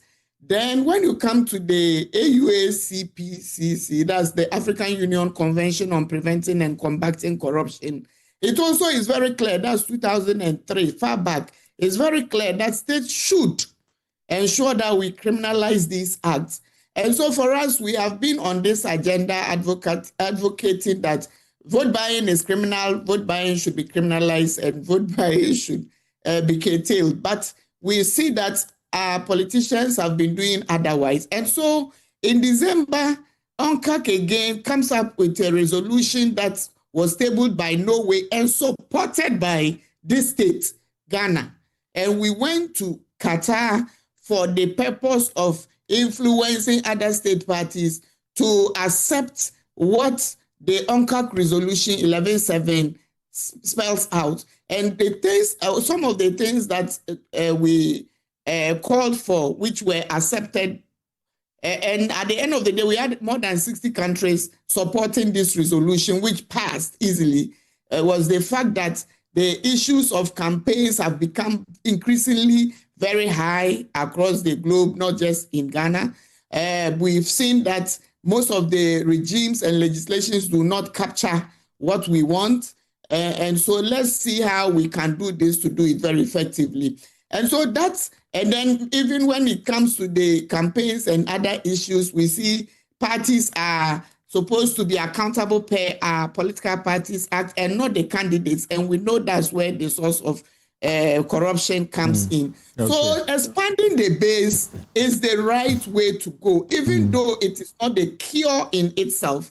I make this preamble because I believe that if we were bribing, so you gave some analysis, which I want to come back to, the various parties and the way they have gone about expanding the base, meaning they also agree with the thinking of the Supreme Court. And let me take the MPP's own in the trend that they have shown over time.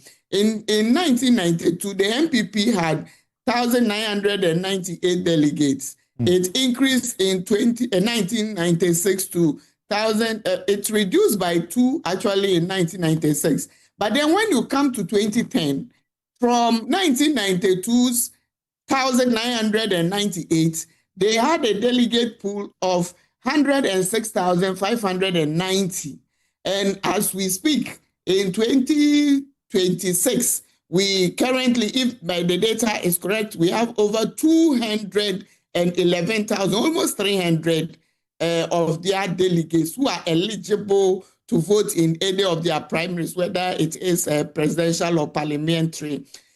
We have seen the NDC also do this. And the NDC, I'm not surprised they agree, because they have significantly shown that increasing the base is a way to increase representation, is a way to ensure inclusion, and is a way to promote democratic accountability. So they moved from 1,673 during the 2008 to the 2023, where they had over 350,000 voters in their, or delegates who were eligible to vote in their primary. So it means that without a doubt, the parties also agree that expanding the base, apart from its inclusive agenda, also makes it very unattractive for anybody to want to go and either borrow or take from their inheritance to come and pay anybody to vote for them.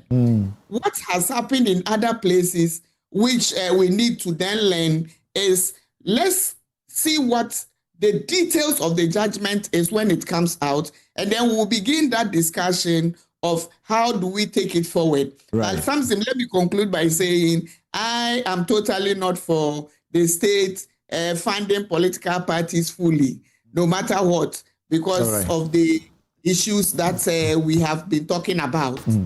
Okay. Now, I want us to stay in the courtroom for 2 minutes each. Then we will return to the Constitution Review, which discussion and months. So stay in the courtroom right there in the Supreme Court. Mary, what will you say in 2 minutes about the Supreme Court's decision, which you also had to celebrate?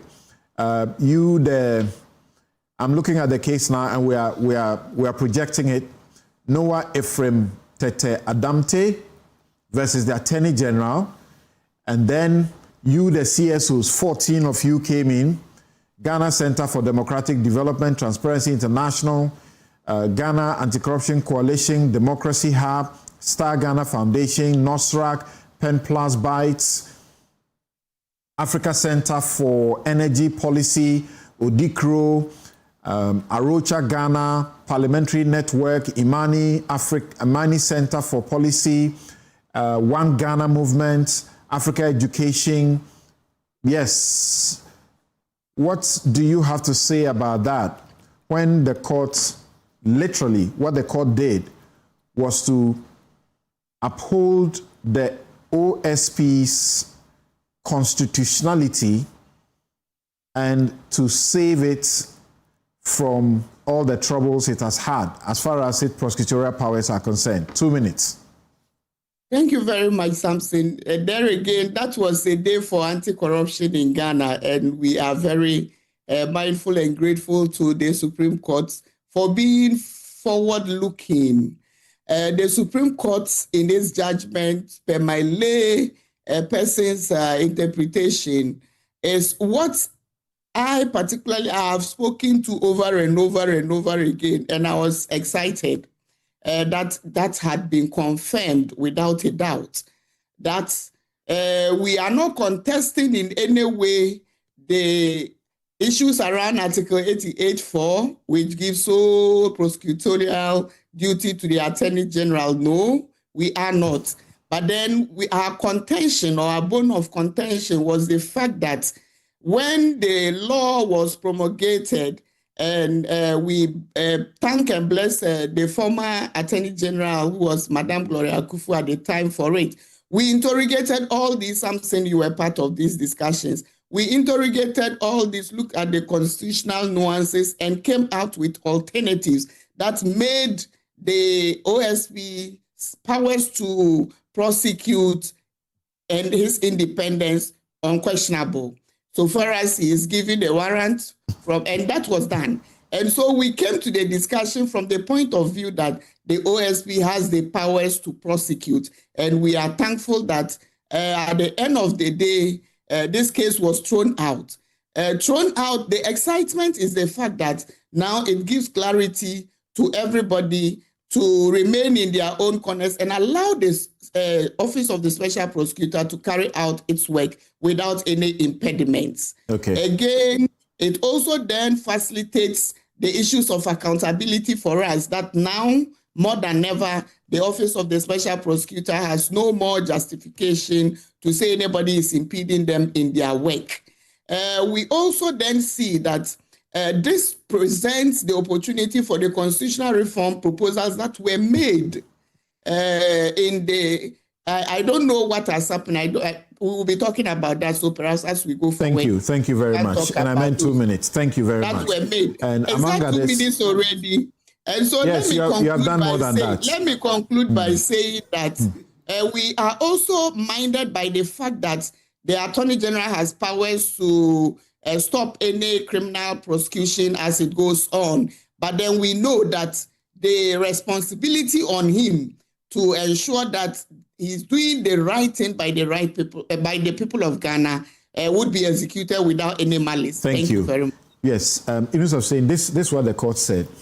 It was not general that the Attorney General can just get up anytime and go and say, OSP, you are prosecuting, stop. This is what they said.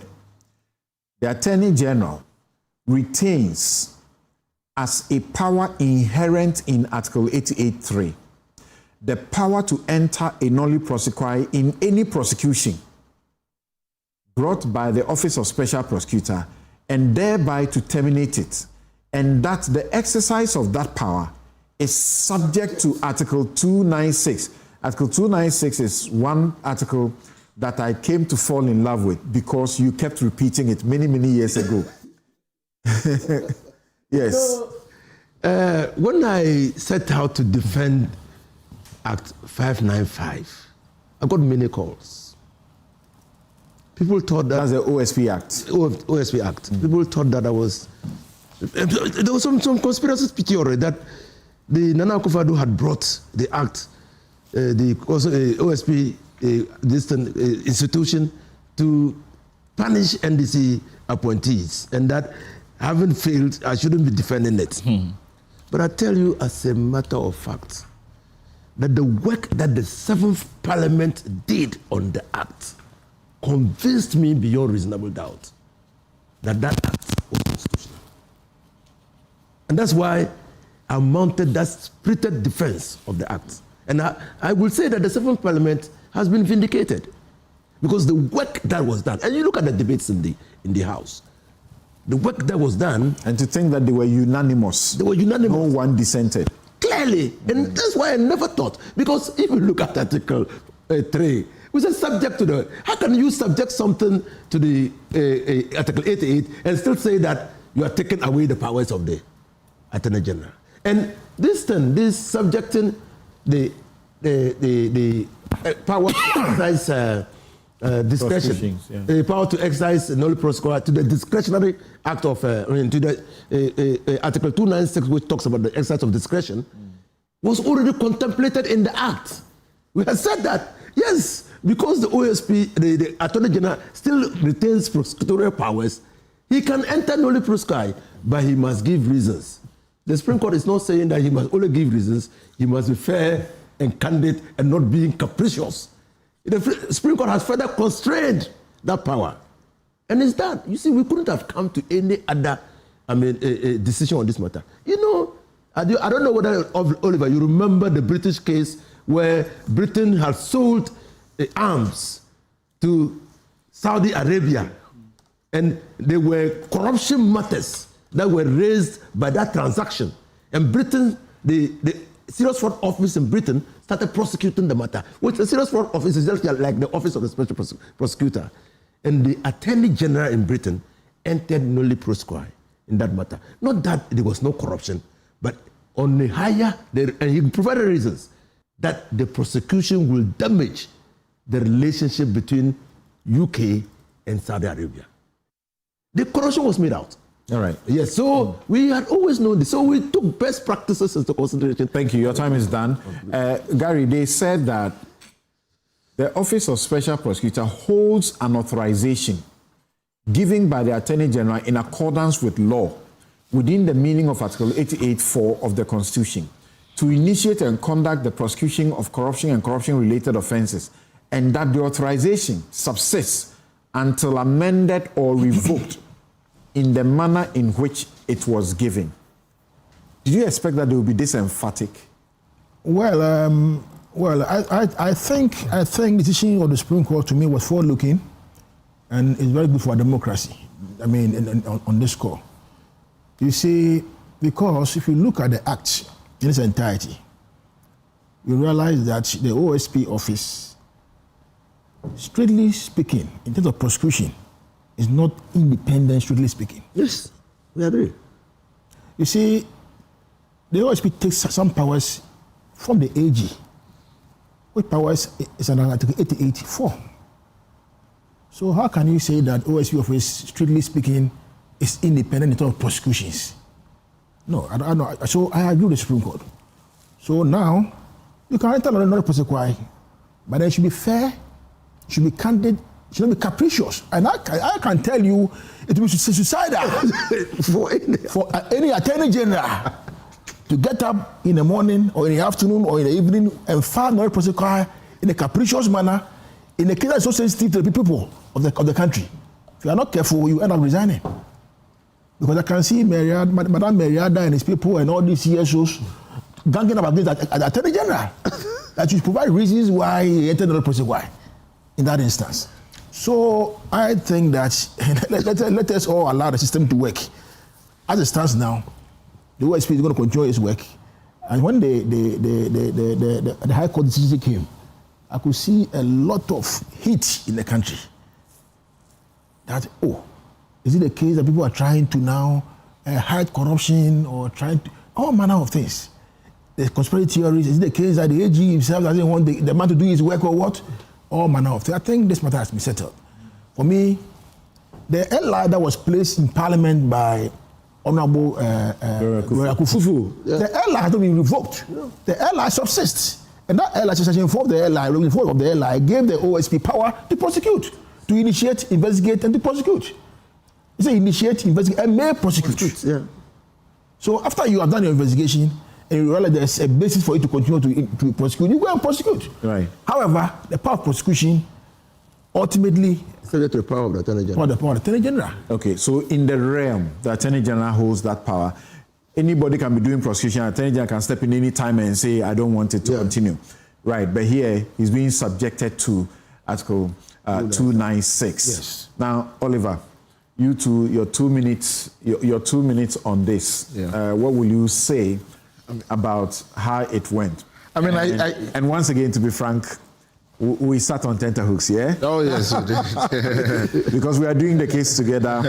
We are led by Kizito Bayo and our colleague Clement Kojo Kapam, Oliver and myself. And Oliver did a lot of work on this brief as well. Yeah.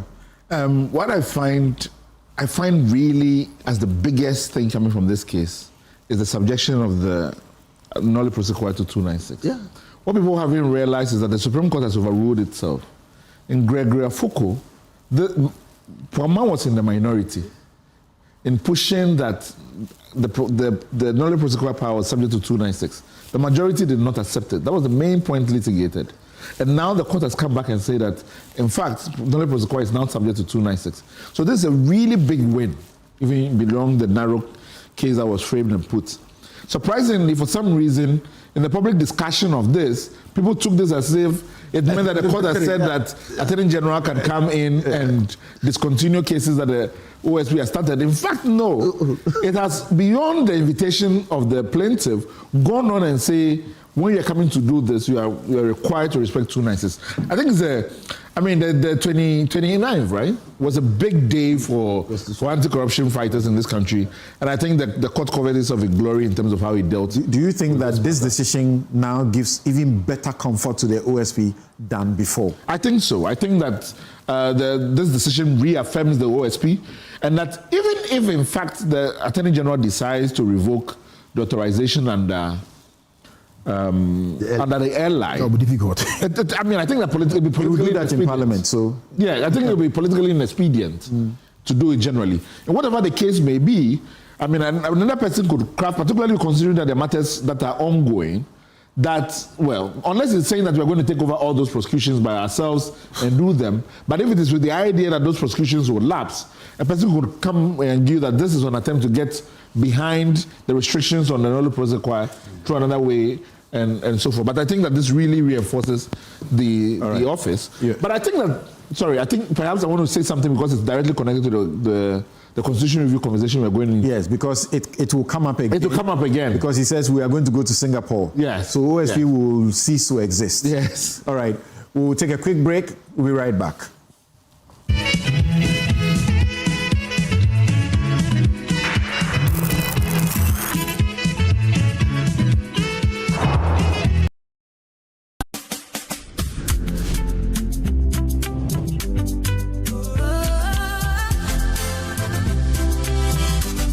From the heart of Africa we stand,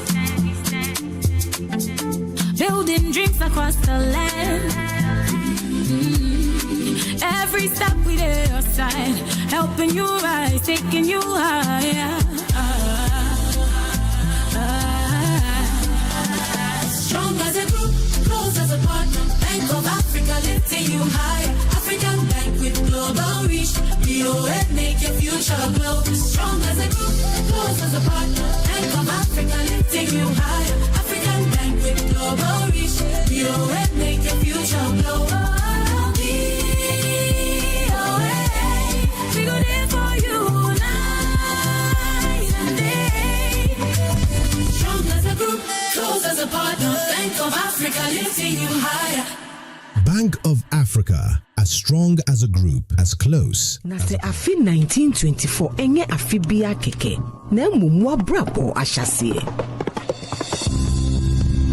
Na se abrabo enye bibi kesi bia na mumaniema nketewa a efete se edwuma edikan akukudro a yedisi ginaye na woni obi etu anamon abomu na se bombo emma wo ahoto te se chimia ekura yen wa abra nsu kesi bi ato mpofui mu na se bibie mu no wedwuma sam ekoswe na se apomuden edi enindaso ba na akomabubu nso ewo hye fofore. Na se ahunjie eye emre abasobode afa hudie ene enijie ewo mue.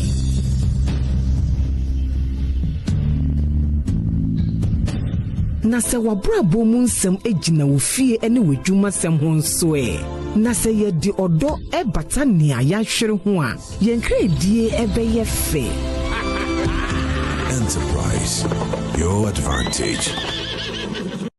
To complement brushing, use a mouthwash daily to reduce harmful bacteria that cause bad breath, tooth decay, and plaque, which can lead to bleeding gums. Rinse Fresh Go.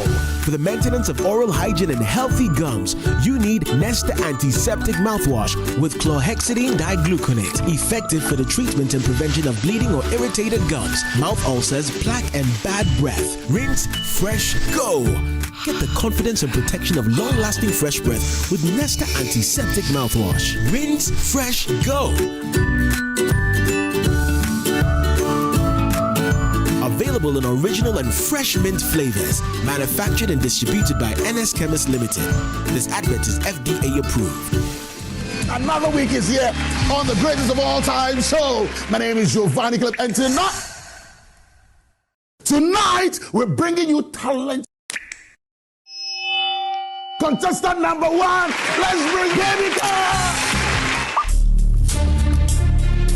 Let's bring. You didn't for you. Cut. Oh, there is a leakage. Where is the plumber? For quality and durability, insist on Syntex pipes. If you want quality, this be where you belong. Strong, tough, and reliable. Your perfect match to your trusted Syntex pipe. Syntex pipe, it they carry water, no wahala. Syntex pipe, it they make water they flow. Syntex, and you're strong, and you're tough. Late night study session, endless assignments, and now these urchins and mosquitoes.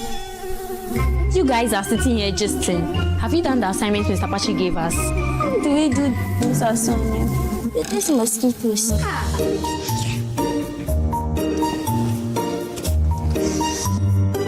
me quickly upload this and deal with these mosquitoes.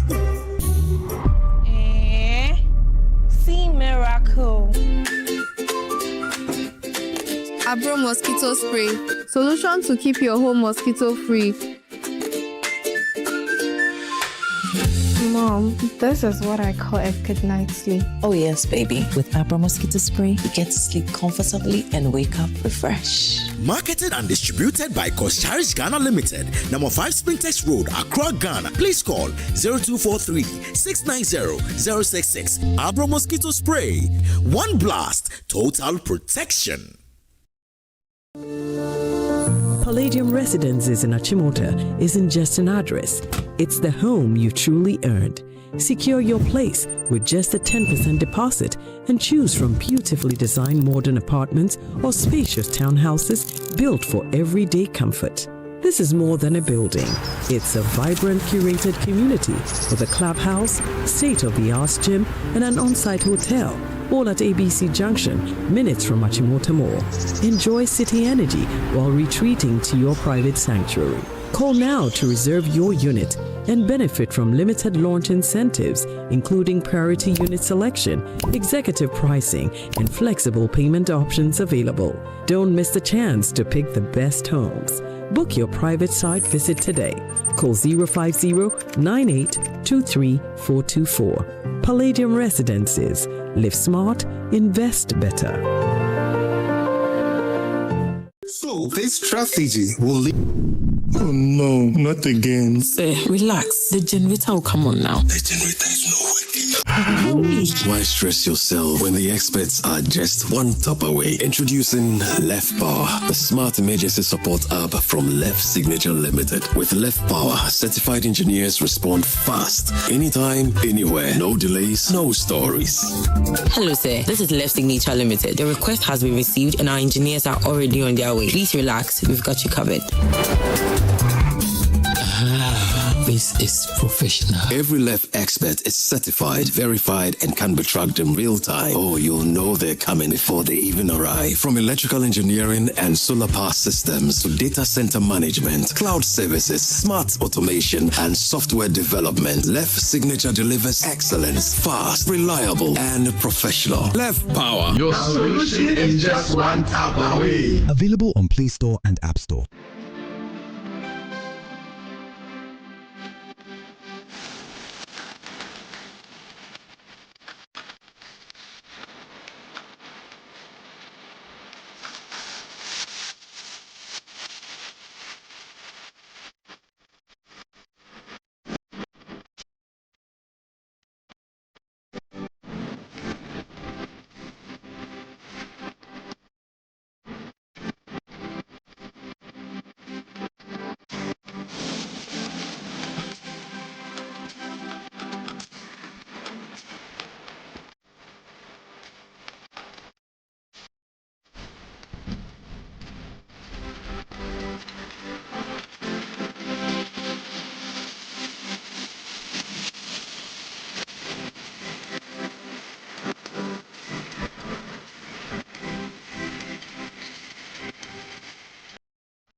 Welcome to a place where everyday living is reimagined, where space movement, and community come together effortlessly.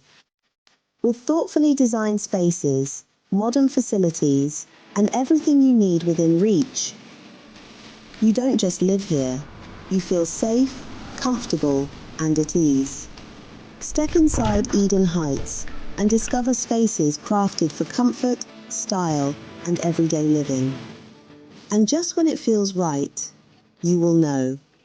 Because this isn't just about finding a house, it's about stepping into a better way of living.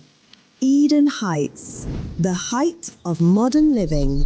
Book a private viewing today.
Discover Willow.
You're welcome back. And my outfit is by Habil's Couture. You can contact them 0200 84 1988. 0200 84 1988. Habil's Couture. Just look for them on any of their socials and you'll find them. Ni Lante Van Connison says, bravo and kudos, Oliver, for this brilliant win for Ghana. You continue to build minds of young Ghanaians towards nationalism. Beautiful. God bless our homeland, Ghana. A couple of you also sending some. Cecil Osei says, from all the comments and reactions of your panel and even lawyers, the Supreme Court's decision seems to have surprised everybody, including the applicants. What do you make of that? Okay, that's an interesting one. Right. But they filed the argument because they believed in them. Anyway. And the show is brought to you by Bank of Africa, strong as a group and close as a partner. Shares University, educating ethical and entrepreneurial leaders for Africa. My Way Insurance, dial *165# on MTN to join My Way today. Syntex tanks. It's strong, it's tough. Safari Valley Eco Park, bringing you closer to nature. Waylead, your trusted home builder. Bettel Dental, the smile starts here. Kel Charcoal Toothpaste, happy smile. Palladium Residences, live smart, invest better. Heritage Christian University, educating compassionate entrepreneurial leaders. Abro Super Blast Insecticides, one blast, total protection. Valex Lease, affordable document management solutions. And Mwim Tuba Hospital, in to serve a peculiar health need. Well, as you know, the Constitution review process, we will be at it from now until it succeeds. So sometime next year we'll still be at it until the legislations are done and the referendum is held to complete it, if it ever happens. Let's listen to Dominic Ayine briefly and come to the studio. Now, the roadmap is set out in this position paper for amendments of the Constitution is set out in this position paper, and it is deliberate and time-bound. Following today's publication, the President will swear in the Constitution Review Implementation Committee. The CRIC,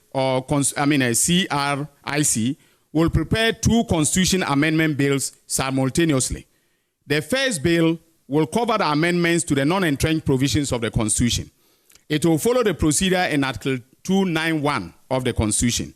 That is publication in the Gazette, laying in Parliament, a referral to the Council of State for advice, and passage by 2/3 majority of all members of Parliament, followed by presidential assent. The second bill will cover the amendments to the entrenched provision. That bill must travel the road prescribed by Article 290 of the Constitution. The government has accepted a recommendation to extend the term of office of the President from 4 years to 5 years, with the term of Parliament extended to correspond with this. Our thinking is practical. Under the current 4-year cycle, the early months of every administration are consumed by transition matters, and the final year is largely consumed by elections.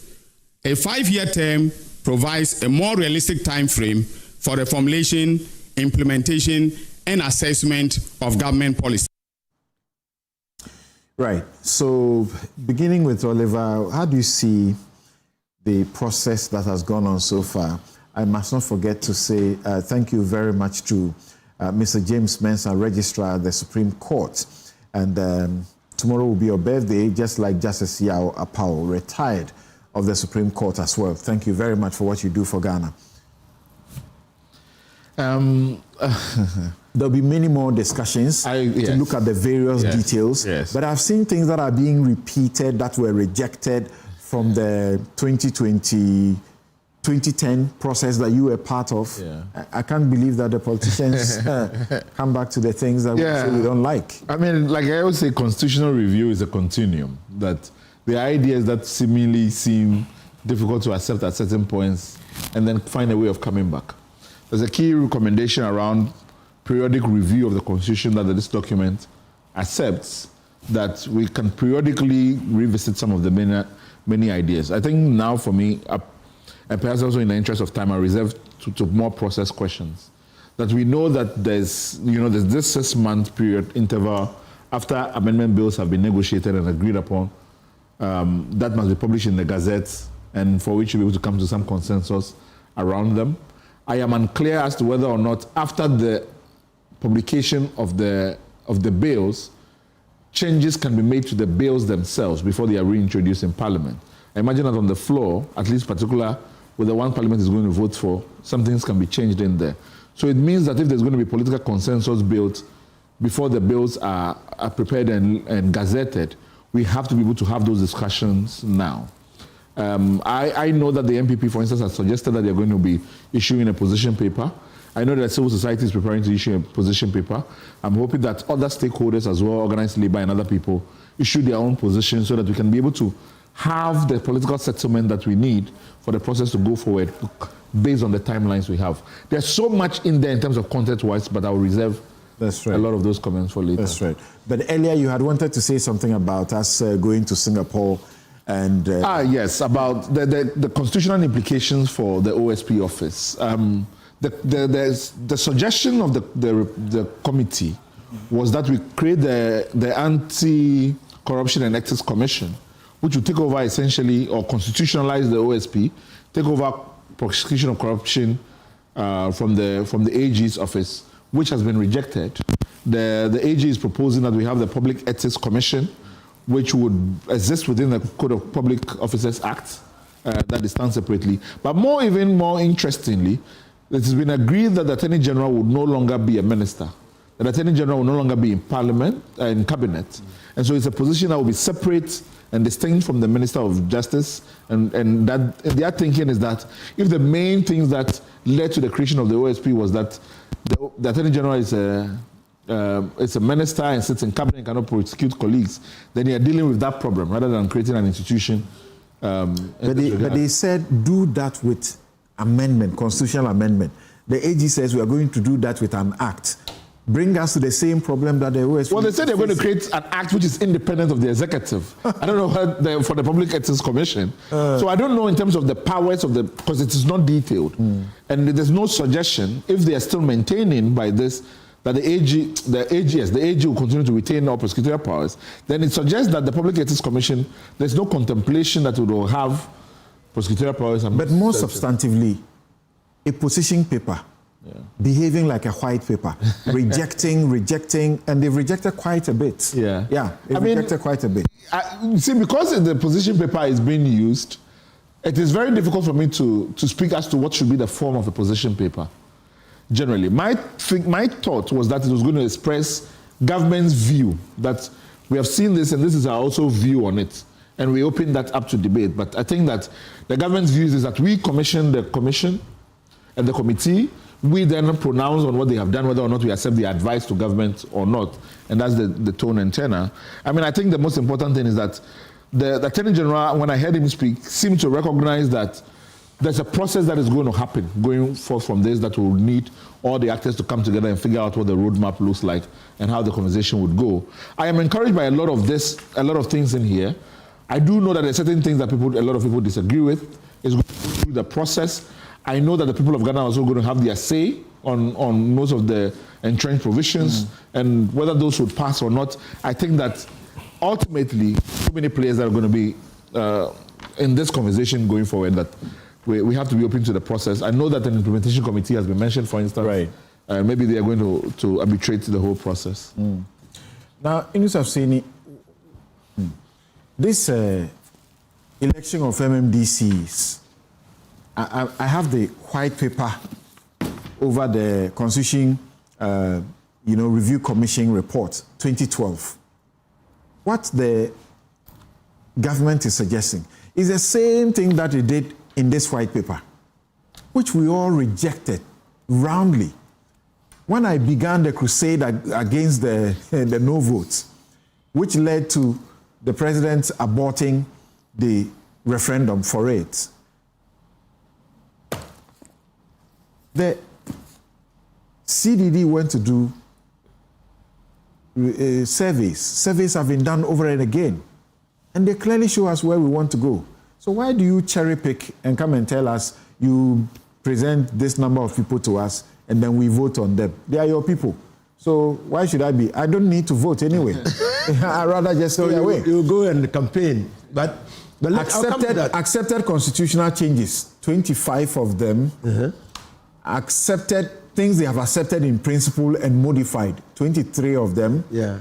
Things they say can be done by statutory, regulatory, or administrative amendments rather than or introduction rather than constitutional amendments, 62 of them.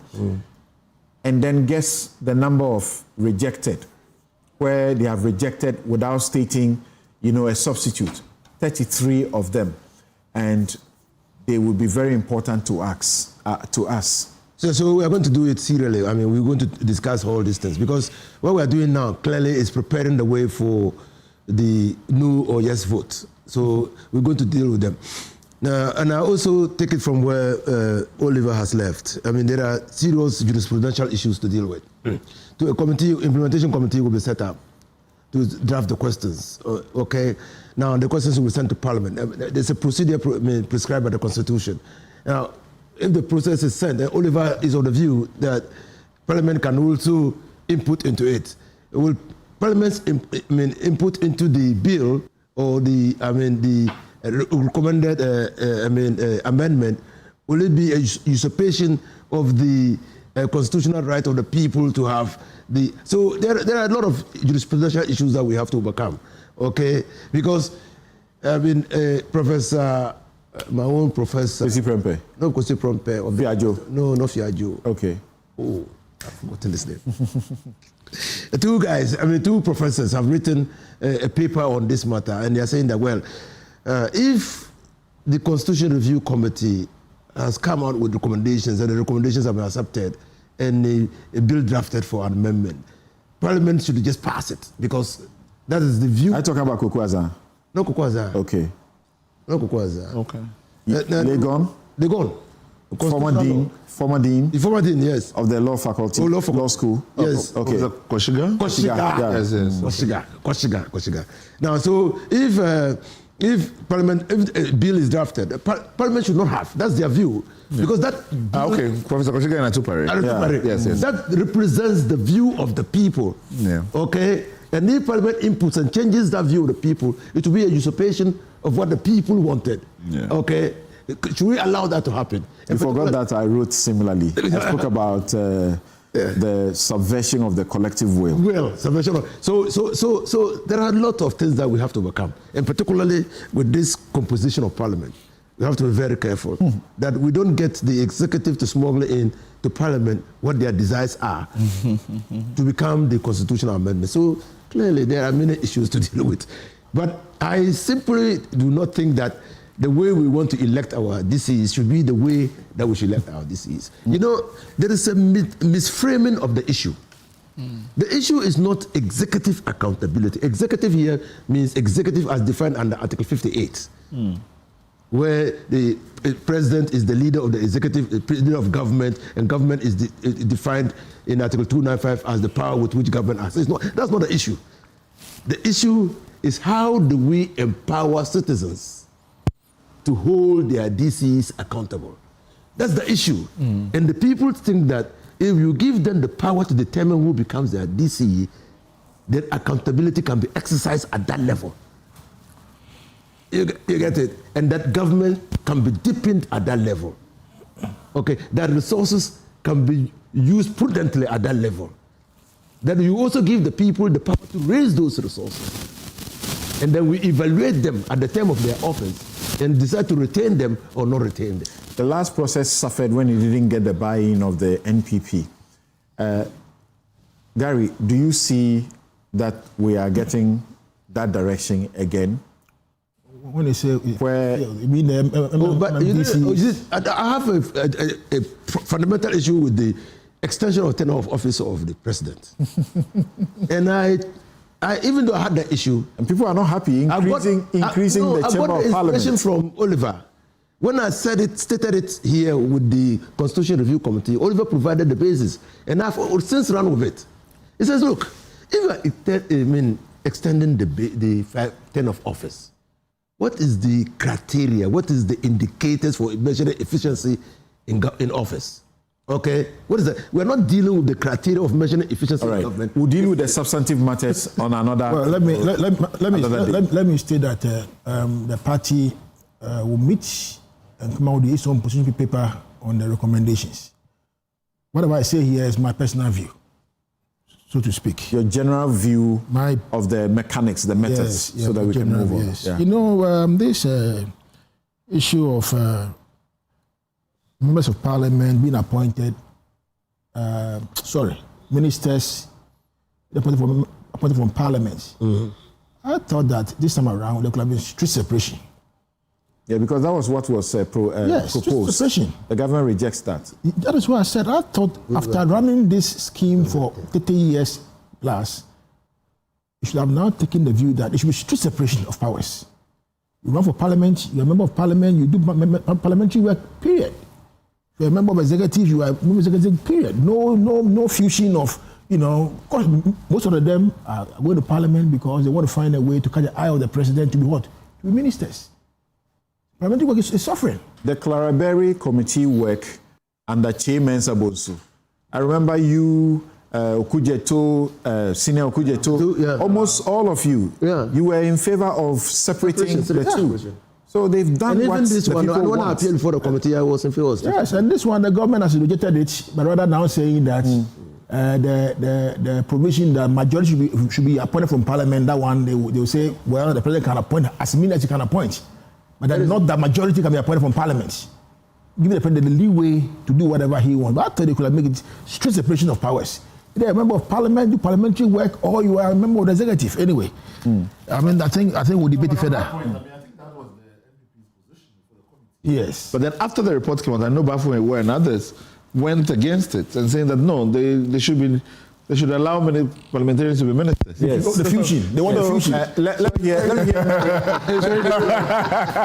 Mary, what do you say going forward? We should find time and look at the individual issues, accepted, rejected, and so on and so forth. You should unmute. Hello, Mary. Hello, can you hear me? Yes, we can. Great. So, something I say on constitutional review, the Attorney General's presentation at the press briefing is not as exhaustive as reading the whole government position paper. And I agree that in this case, we need to pay particular attention in interrogating some of the decisions, because some of the things which were said, if you do not take time to reflect them in the details, we would be making a mistake. So there is a need to go back to this and look at them. And I speak so particularly because if you read around the subject matter of anti-corruption, some of the things that were said were in summary, but you realize that the position of government was to reject some of the proposals we have made. For instance, Oliver has already talked about the Ethics and Anti-Corruption Commission, which was rejected. When we come to issues around asset declaration and the verification, and issues around unexplained wealth and why we should interrogate this through audits and others, most of them were rejected. That one was accepted, that it will be done by a legislation. You don't need to amend the constitution. By a legislation, that not the constitution. But as you read, the government rejects this recommendation. And I'm talking about the area where we are thinking about embedding some safeguards into unexplained wealth, as we talked about in the NACAP. And so we need to also then reflect this in the government policy, which is the NICAP. We have all put so much time into over the past year to be able to discuss this. But again, one of my disappointments is that people don't know about NICAP. What people know about is government WhatsApp platform. This is it. We went to Parliament. Please, can you zoom on this for me? We are closing. Yes. It went to Parliament, and Parliament, I think, has okayed it now. The group that was put together, CSOs, there were actually MPP members also there. Exactly, they were all there. What is his name? Nanabi held a press conference and said something. Ladi has been bought by the government.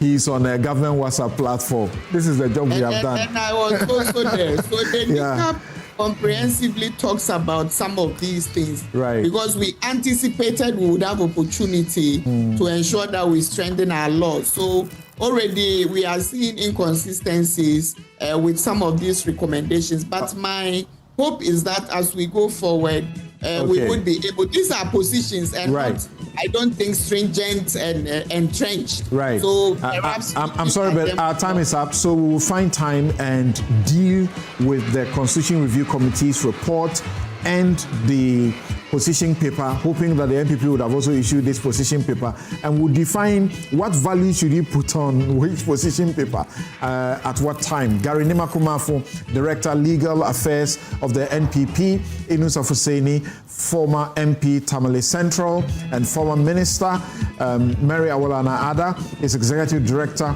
Transparency International Ghana, Oliver Baka-Vomowo, Constitutional Rights and Policy Strategy Advisor, Democracy Hub, going to have a very good legal vacation, I suspect. You should go find somewhere and relax.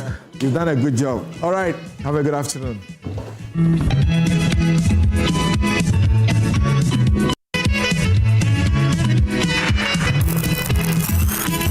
MTN. Bank of Africa, as strong as a group, as close as a partner. Where Duraplas goes, water flows. PS Industries has introduced a new roofing system known as ColorLink Plus. Flamingo paint, simply superior. Syntax tank, are you strong? Are you tough? Cherry Tree Properties. We develop spaces as though we were going to occupy them.